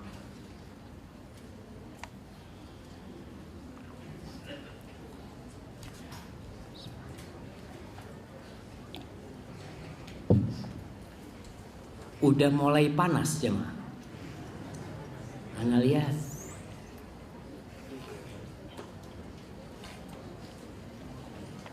Nah, ini Assalamualaikum Ustaz. Boleh nggak kita berbicara sesuatu yang belum kita lakukan, tapi tujuannya untuk mengingatkan diri sendiri atau memotivasi diri? Mohon jawabannya. Nah, barakallahu fiik. Boleh. Seorang muslim itu diperintahkan untuk beramar ma'ruf dan bernahi mungkar. Allah Jalla Jalaluhu mengatakan, kuntum khaira ummatin ukhrijat linnas ta'muruna bil ma'ruf wa tanhauna 'anil munkar wa tu'minuna billah. Kita adalah umat terbaik yang dikeluarkan oleh untuk umat manusia, yang kita beramar ma'ruf dan bernahi mungkar. Kita ini dapat amalan. Kita nggak bisa ngamalin mungkin. Berat buat kita. Kita banyak tugas atau apa. Kita ngomong sama teman kita, ente kalau pagi kalau bisa sebelum berangkat kerja sholat duha lah, seperti itu. Atau kita kasih tahu dia amalan dengan orang yang sholat subuh berjamaah di masjid, kemudian duduk sampai matahari terbit berzikir. Tuh pahalanya seperti pahala umroh dan haji. Kita mungkin belum bisa karena kesibukan kita, tapi kita mengajarkan kepada dia, ad-dalu 'alal khairi kafa'ilihi. Kata Rasul sallallahu alaihi wasallam, orang yang menunjukkan kepada kebaikan sama seperti orang yang melakukannya. Insya Allah kita dapat pahala. Tapi kita punya niat untuk mengamalkan. Kita punya niat untuk mengamalkan seperti orang ini tadi katakan, untuk mengingatkan diri sendiri dan memotivasi diri. Barakallahu fikum.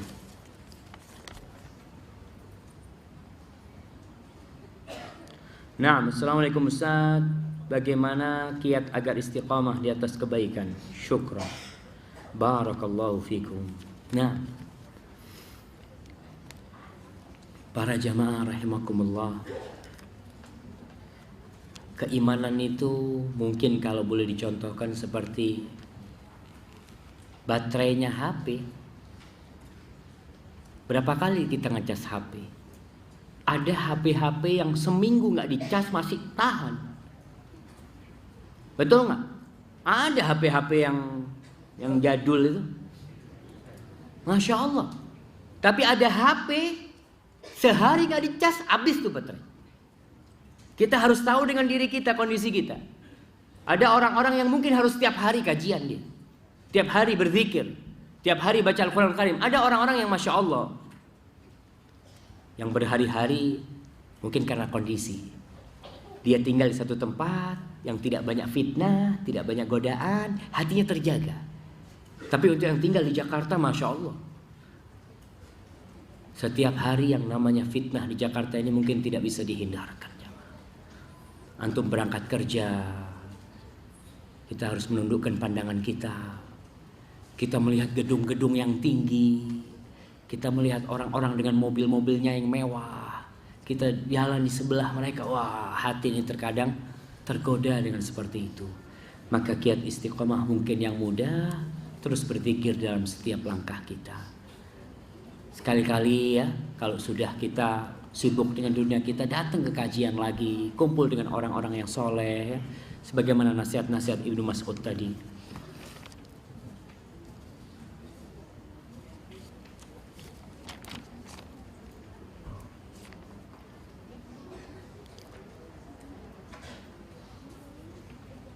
Nah, Assalamualaikum warahmatullahi wabarakatuh. Ustaz, bagaimana kiat-kiat menjaga lisan sesuai nasihat Ibnu Mas'ud? Kadang kita mengetahui kalau membicarakan orang lain adalah ghibah, tetapi sangat ringan sekali kalau kita membicarakan saudara kandung atau ipar, dianggap biasa saja.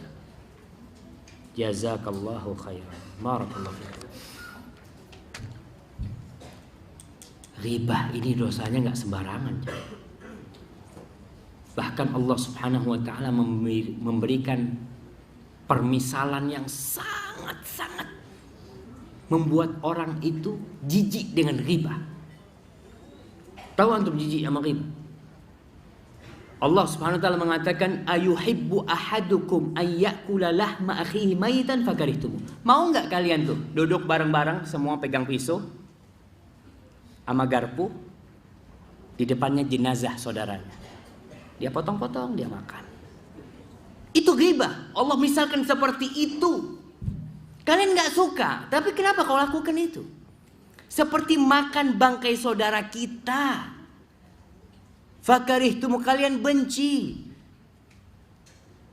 Dan di majelis ghibah yang terjadi itu adalah garpu dan pisau. Satu ngomong, oh benar yang dia omongan tuh, sama Ana memang dia kayak gitu.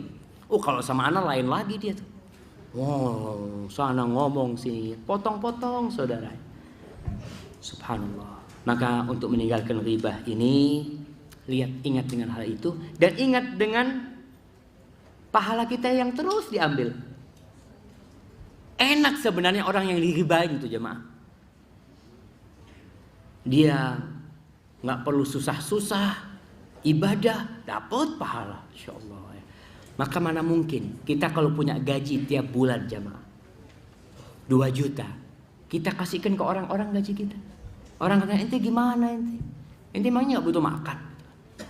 Maka begitulah dengan ghibah tersebut. Dan hindari majelis ghibah. Biasanya yang ghibah itu bapak-bapak apa ibu-ibu?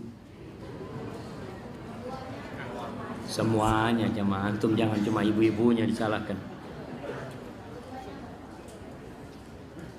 Nah, subhanallah. Assalamualaikum Ustaz. Adakah puasa sunnah ayyamul bid tanggal 4 sampai 6 Januari? Masya Allah. Nggak ada puasa bid tanggal 4 sampai 6 Januari. Yang ada tanggal 13, 14, 15 Rabiul Awal. Kita Rabiul Awal. Jadi pokoknya tiap bulan itu 13, 14, 15 bulan Islam. Ada berapa bulan Islam?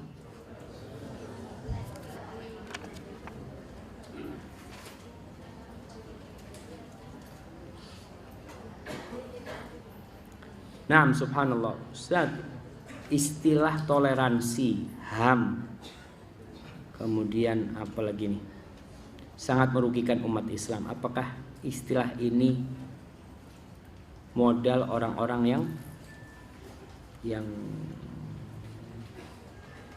Ana nggak paham. Tapi yang jelas istilah-istilah itu memang mereka yang melariskan gitu. Mereka yang berusaha untuk gitulah, namanya maling teriak maling. Pinter mereka, betul. Mereka tatkala mengatakan ham-ham itu, mereka lupa sejarah mereka. Indonesia ini berapa tahun dijajah sama Belanda? 350 tahun. Mana hak kita? Katanya pada dibawain ke sana harta-harta kita. Terus mereka sekarang mengatakan tentang hak asasi. Antum kalau ngelihat naik rel kereta api dari Jakarta ke Jember, itu dibangun di atas jenazah-jenazah nenek moyang kita. Mereka gali, mati dimasukkan sana, kubur sekali, terus kerja rodi. Mana hak asasi kita? Barakallahu fiikum. Kita jangan tertipu dengan mereka. Kita pelajari agama kita. Dan orang-orang yang tidak suka dengan Islam itu biasanya mereka nggak ngerti dengan Islam yang benar. Kalau orang melihat kebenaran itu dari orangnya, dari orang Islam, kita akan melihat nggak benar tuh agama Islam. Kalau melihat kepada orangnya, karena orangnya ini macam-macam. Ada orang Islam yang mencuri, antum coba ke penjara tuh. Kebanyakan orang Islam tuh kita lihat tuh. Tapi kalau kita melihat Islam kepada orang-orangnya, maka pantas orang menghukumi Islam itu tidak benar. Tapi nggak fair seperti itu. Berapa sih yang nggak benar? Yang orang yang benar banyak. Nih kajian masjid full, masya Allah. Kalau mau tanya Islam yang benar, nih Al-Quranul Karim, nih Sunnah Rasul Sallallahu Alaihi Wasallam. Dan orang kalau kenal dengan Rasulullah Sallallahu Alaihi Wasallam, mereka akan cinta, jamaah. Bakal cinta sama Rasulullah SAW. Assalamualaikum Ustaz. Apabila seorang istri kufur, tidak taat kepada suami, kemudian menuntut cerai dengan alasan agar tidak bertambah dosa kepada suami, apakah secara otomatis dosa-dosanya kepada mantan suaminya terhapus dengan cara dia menuntut cerai tersebut? Gimana nih jamaah? Ya yang dibicarakan tentang dosanya nih kan. Suami istri ini hidupnya itu harus dengan asas saling memahami, bukan saling menyalahkan, tapi saling memperbaiki dan melengkapi. Kalau tadi katakan ada istrinya yang mungkin nusyuz ya, yang dia ngomongnya nggak enak atau gimana, ya kalau dia merasa suaminya nggak bisa ngelurusin dia, ada hal-hal di suaminya yang mungkin nggak bakal bisa suamiku itu memberikan itu kepada aku, dan kemudian dia menuntut cerai. Ingat, kalau alasannya itu syar'i, nggak apa-apa menuntut cerai. Kemudian dosa-dosa dia ketika berbuat buruk kepada suaminya, dia harus minta maaf sama suaminya. Dan subhanallah, betapa indahnya ketika perceraian itu dengan cinta. Dia ngomong, bang, afwan bang, anak kayaknya nggak bisa lanjut sama abang, bang. Daripada anak banyak dosa sama abang, maafkan anak bang ya. Ya udah, si suami ngomong, ya mungkin takdir kita sampai di sini. Mudah-mudahan kau mendapatkan ganti yang lebih baik, dan aku mendapatkan ganti yang lebih baik juga. Bismillah. Ketika sudah tidak bisa, dilanjutkan. Tapi seorang suami bersabar dan istri harus taat kepada suaminya.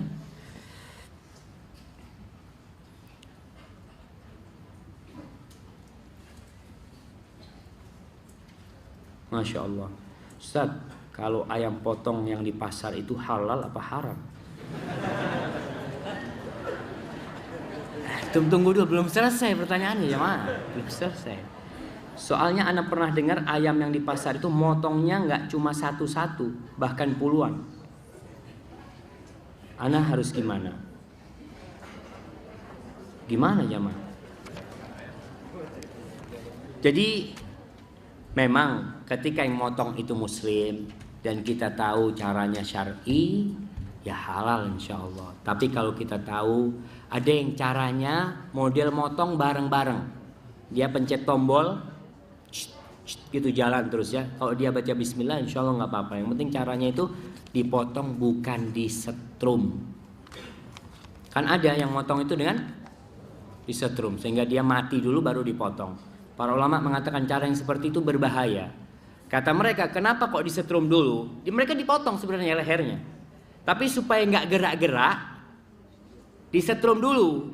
Jadi pingsan tuh. Ketika dia jalan dipotong itu, dia nggak gerak-gerak. Kata ulama mengatakan, oh itu bahayanya nanti ada yang kesetrum mati. Kesetrum ada yang pingsan, ada yang mati. Nah, kalau yang mati kan bangkai jadinya. Maka lebih baik tidak. Dan alhamdulillah MUI sekarang sudah mulai mengeluarkan label halal ya. Label halal untuk ayam potong.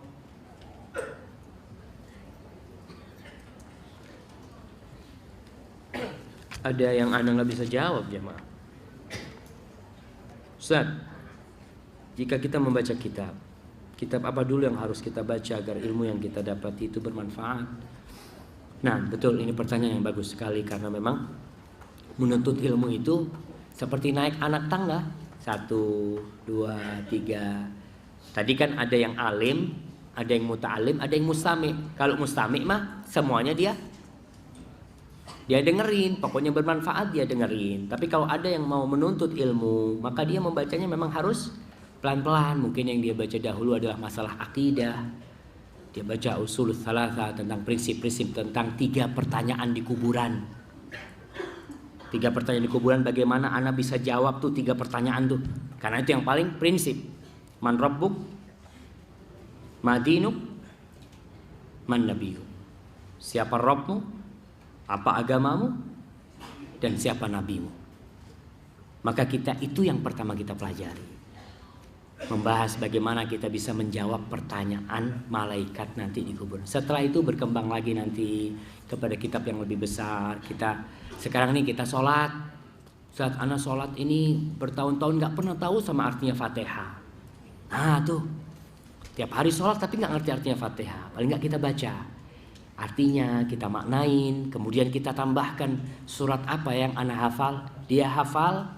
Ada sebagian orang Masya Allah jemaah, hafalannya dari kecil sampai tua 3 surat. Qul huwallahu ahad, qul a'udzu bil falaq, qul a'udzu bin nas. Enggak apa-apa. Mungkin itu yang dia miliki. Ya udah, dikaji artinya apa. Dibaca tuh tafsirnya sehingga ketika sholat dia bisa memaknai sholat dia. Itu penting buat dia, mungkin langkah-langkah awal untuk mendekatkan diri kepada Allah Subhanahu wa taala.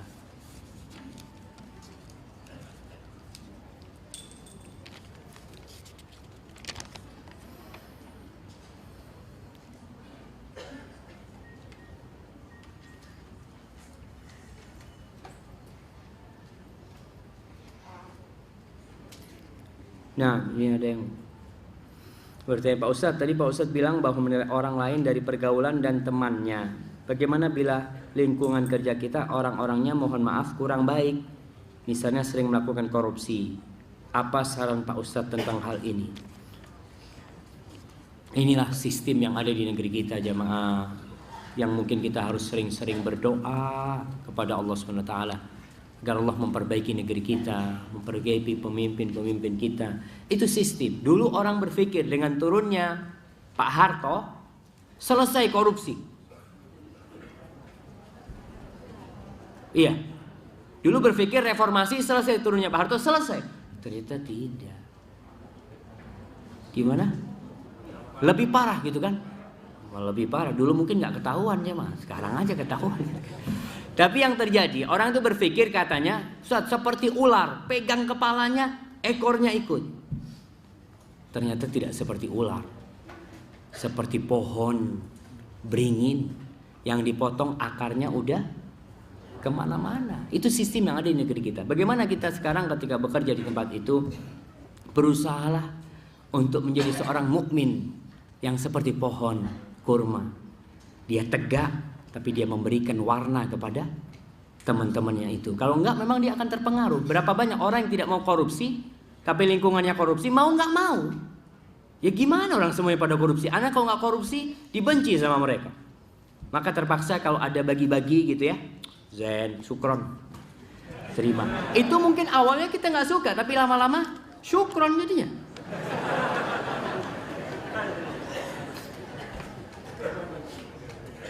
Ini mohon nasihat Ustadz agar anak-anak menjadi anak soleh. Betul jemaah, kita generasi sekarang ini Allah benar-benar menakutkan. Di satu sisi kita berbahagia. Kita melihat cahaya Islam mulai menyeruak, menembus dinding dan tembok rumah-rumah umat Islam.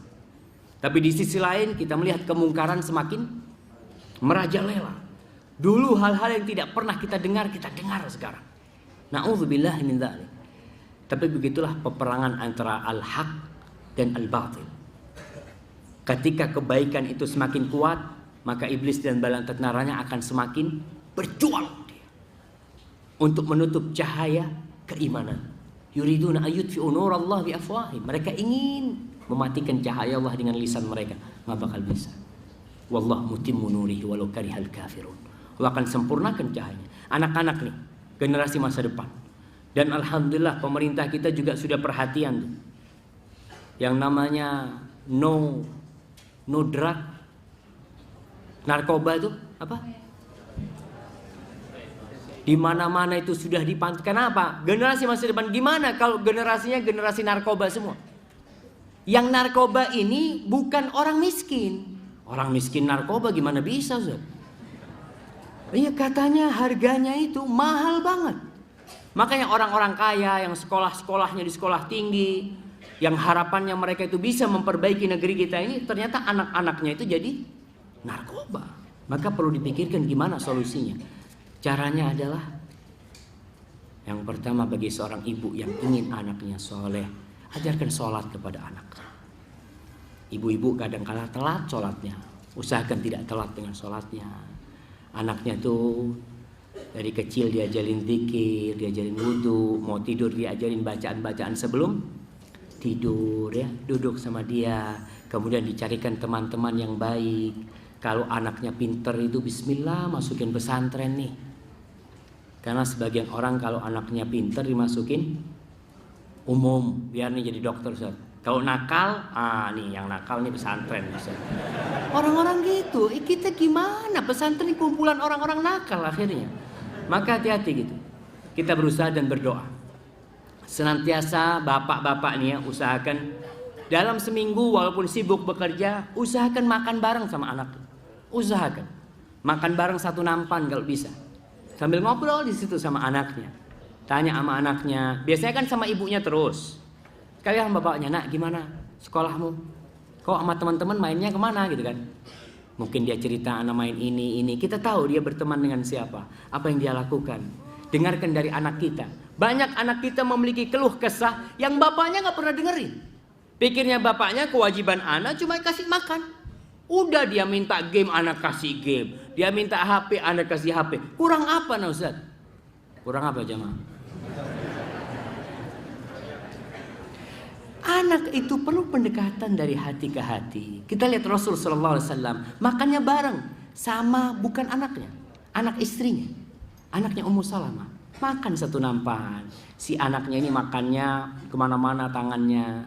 Rasul sallallahu alaihi wasallam mengatakan, ya udah, wahai anak kecil, samillah. Kalau mau makan, baca bismillah. Wa kul mimma yalik, makan yang di depannya kau. Kalau kau mau makan, makan yang di depannya, jangan makan yang di tempatnya orang. Itu nasihat Rasul sallallahu alaihi wasallam. Rasul duduk bersama dia. Rasul SAW benar-benar berusaha untuk menciptakan keluarga-keluarga yang bercahaya. Yang di situ ada keimanan. Karena dengan keluarga-keluarga itu yang beriman, insya Allah semuanya akan menjadi beriman. Di tempat kerjanya dia akan mewarnai. Tapi kalau orang tuanya jarang kumpul sama anaknya. Ketika waktu sholat, nah yuk ke masjid sama bapak, bawa tuh anaknya.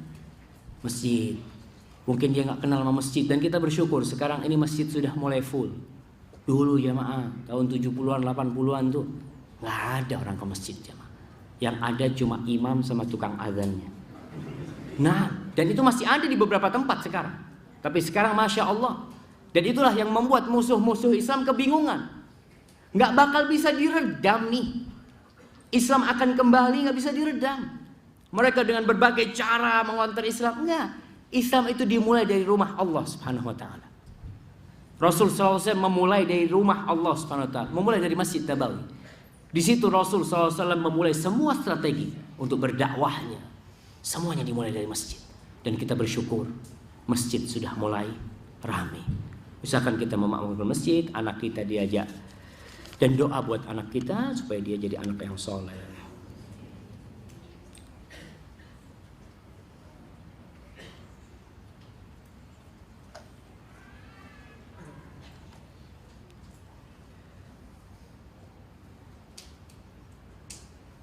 Nah, Ustaz, ana mau nanya, di zaman teknologi era informasi yang bebas ini, terus tambah di sosial media, banyak yang saling menggibah, saling menghujat satu sama lain di atas komentar-komentar yang pedas. Masya Allah, ana punya amalan selalu share tulisan video Ustaz ceramah di Facebook. Apa dapat pahala? Insya Allah jemaah. Jadi usahakan kita memanfaatkan media itu untuk berdakwah. Mau nggak mau, seorang syekh pernah memberikan contoh, itu internet sampah, tapi masih ada yang bisa dipungut. Jangan kemudian anak nggak mau urusan sama internet. Sampai Menteri Agama Saudi, Syekh Saleh Al-Syekh, dia mengatakan sudah saatnya bagi para ulama, bagi para syekh untuk memanfaatkan media-media sosial untuk berdakwah. Sebagian orang mengatakan, ana nggak mau ngupload video ke YouTube karena di situ banyak video-video yang nggak benar. Ya, ente mau upload nggak upload video yang nggak benar, tetap ada. Bagaimana sekarang yang nggak benar itu? Ketika orang mungkin nonton sesuatu, dia ngeliat ada ceramah kok mungkin bagus, dia klik, mungkin hidayah masuk dari sana. Maka media sosial tadi dilakukan oleh yang bertanya ini, usahakanlah semampunya kita lakukan. Apa dia bisa share, dia share, dan insya Allah setiap yang dia lakukan akan mendapatkan pahala dari Allah Subhanahu Wa Taala.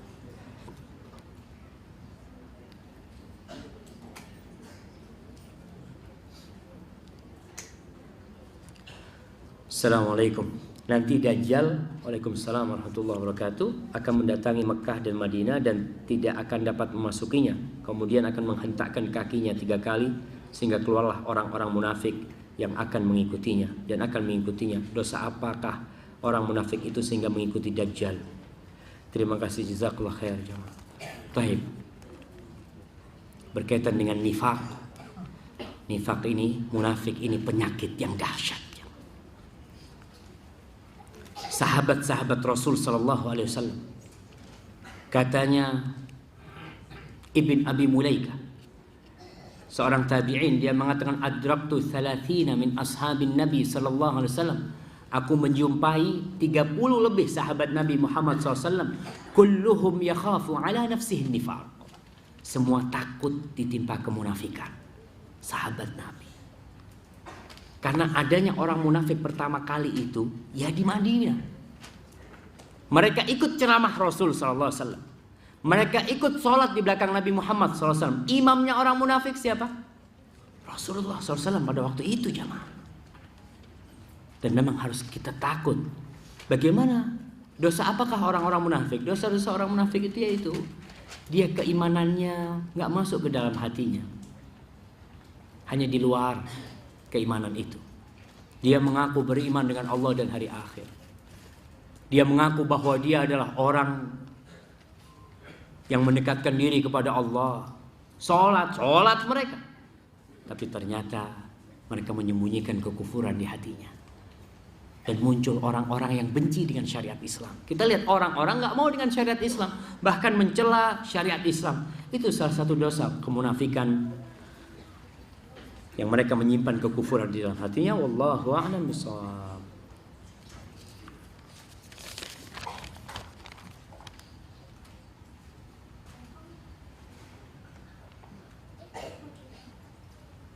Nah, bagaimana pandangan Islam ketika ada seorang membantu menolong seseorang atas dasar kemanusiaan, seperti ketika donor darah dengan slogan atas dasar kemanusiaan, apa tetap pahala? Urusan donor darah, membantu orang atas asas kemanusiaan, itu ada di dalam Islam. Bahkan Islam jauh lebih dari itu. Asasnya itu sampai kepada binatang. Rasul sallallahu alaihi wasallam mengatakan fi kulli kabidin radbatin ajrun. Di setiap kali kau berbuat baik kepada yang punya hati yang basah, ke hewan hidup, dapat pahala. Bagaimana kisah seorang wanita pelacur yang memberi minum seekor anjing, kemudian masuk ke surga Allah Subhanahu wa taala. Itu kalau bicara Islam ini bukan bicara kemanusiaan, jemaah. Sampai kepada binatang pun Rasul sallallahu alaihi wasallam mengajarkan kepada kita berbuat baik kepada mereka. Dapat pahala. Ketika orang berbuat baik kepada binatang-binatang itu, antum lihat ada kucing ya, datang minta makan, antum kasih makan.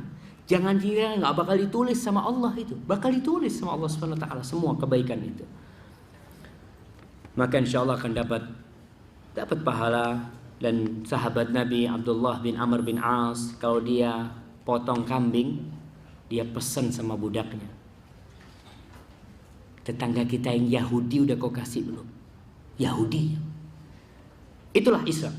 Urusan toleransi nggak usah diajarin Islam.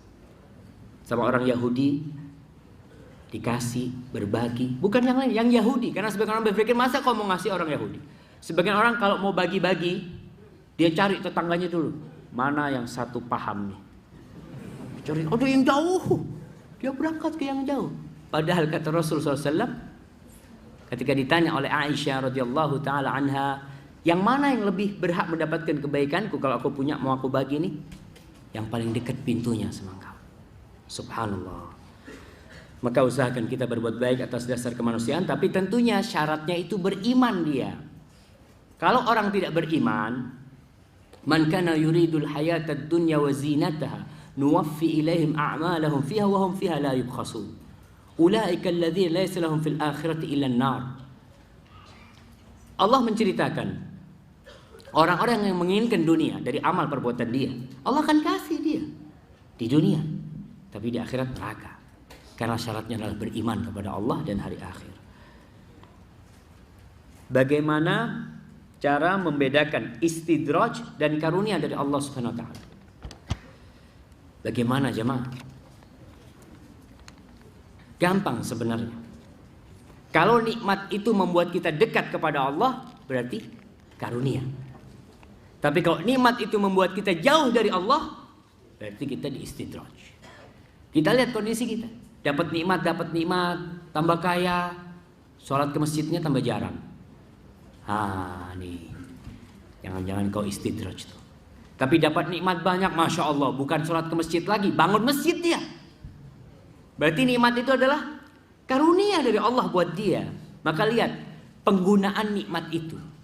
Kalau digunakan untuk ketaatan berarti itu nikmat karunia dari Allah Subhanahu wa taala. Tapi kalau ternyata kita dapat nikmat semakin jauh dari Allah, maka cepat-cepat kembali kepada Allah Subhanahu wa taala. Jangan-jangan itu istidraj.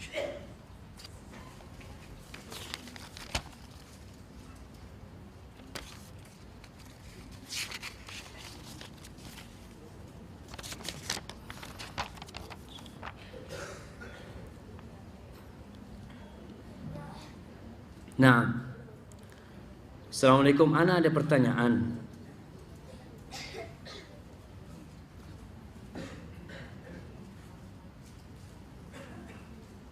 Pada zaman Nabi ada seorang kafir yang berwasiat kepada anaknya untuk membakar dirinya dan membuang abu jasadnya di laut karena takut terhadap azab Allah, sehingga Allah memasukkan dia ke dalam surga karena takut-takutnya kepada Allah.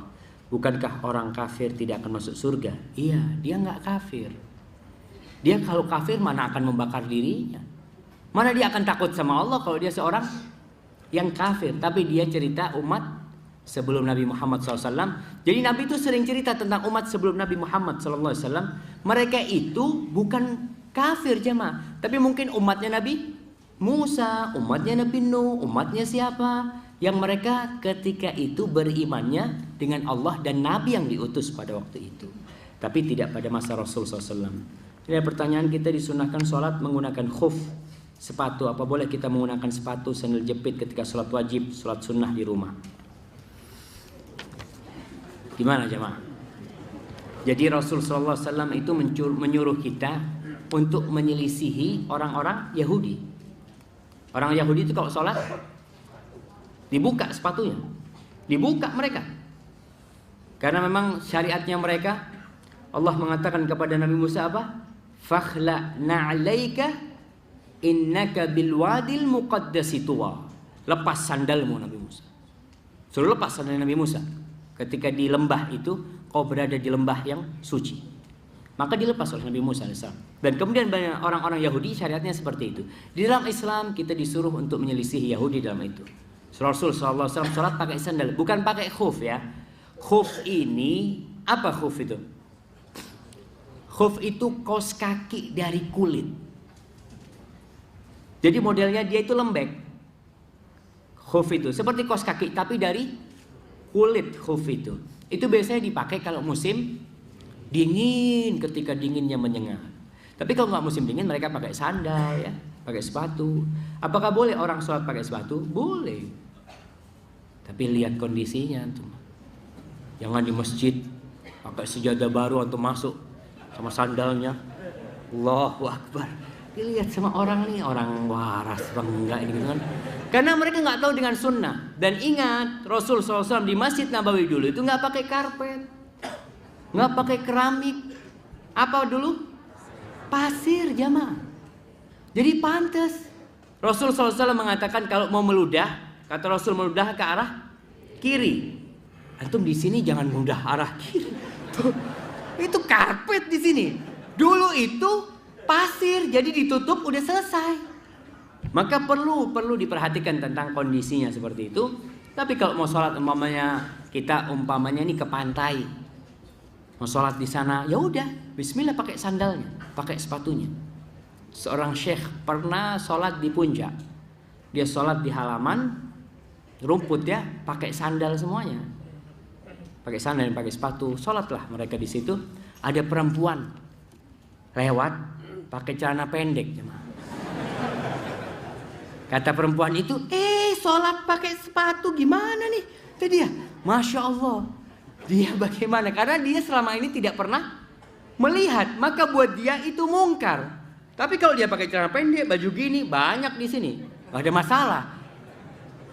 Itulah masalah ilmu. Makanya kita harus hati-hati, harus memberitahu kepada mereka sebelum kita mengamalkan sunnah itu. Wallahu a'lam bishawab. Nah, Ustaz, orang tua saya terjebak dengan riba dan saya yang harus ikut melunasi dan utang riba tersebut. Apakah saya ikut berdosa? Jazakumullah khair. Nah, kalau antum melunasi, antum tidak ikut riba untuk membebaskan orang tua antum, insyaallah antum tidak berdosa. Tapi syaratnya orang tua kita suruh bertobat atas dosanya itu. Kita mau nggak mau harus bayar. Jangan mengatakan itu riba tuh, anak nggak mau bayar. Memang, tapi sekarang dia sudah menjadi tanggungan. Mereka akan terus mengejar kita dan kita bayar. Karena itu menjadi utang buat kita. Na'udzubillah min dzalik. Apakah yang harus kita lakukan? Khususnya pribadi saya ketika ada seorang yang menghina Rasulullah SAW. Maaf, dia menulis Rasulullah Muhammad SAW.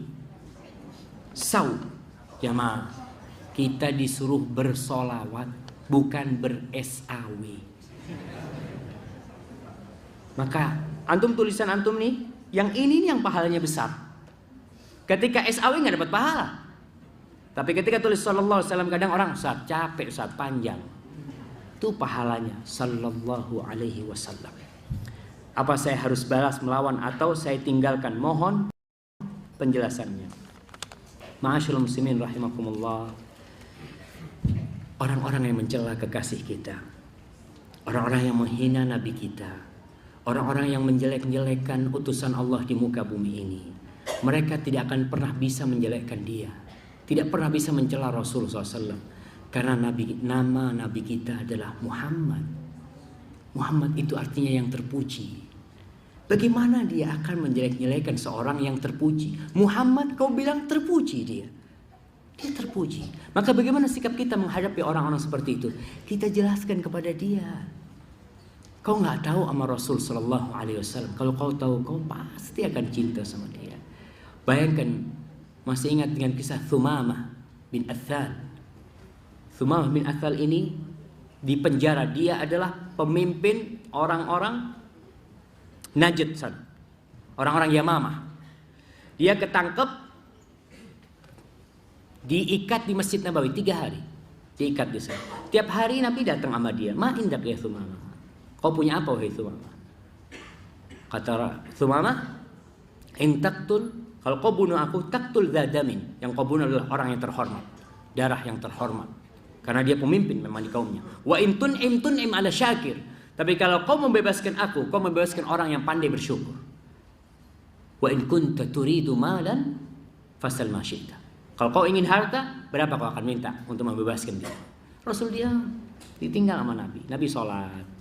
Besoknya Nabi lewat, ketemu Thumamah. Ma indak ya Thumamah. Thumamah mengatakan, ma qultu laka. Yang sudah aku sampaikan kepadamu wahai Muhammad. Kau bebaskan aku, bebaskan orang yang akan berterima kasih.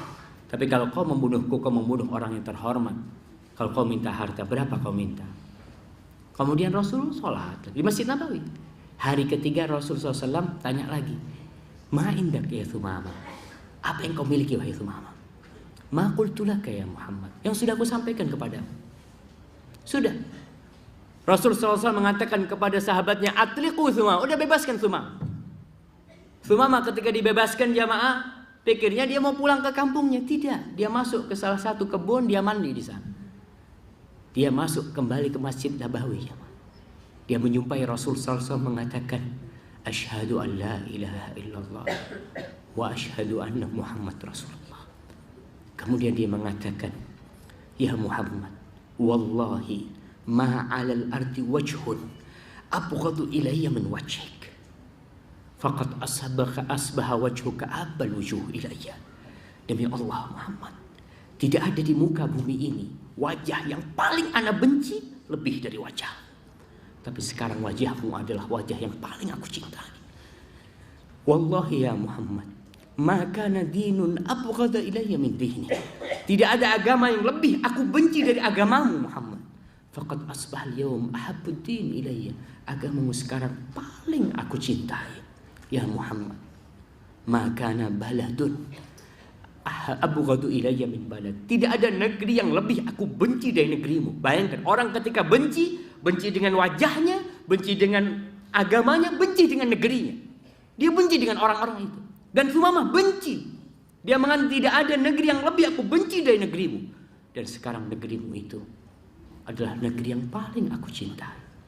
Lalu Thumamah mengatakan, ya Muhammad, pasukanmu menangkap aku ketika aku mau berangkat umroh. Dia mau berangkat umroh. Karena orang-orang kafir di Mekah itu, mereka sebagian agamanya agama Nabi Ibrahim. Mereka umroh dengan kesyirikan mereka tentunya.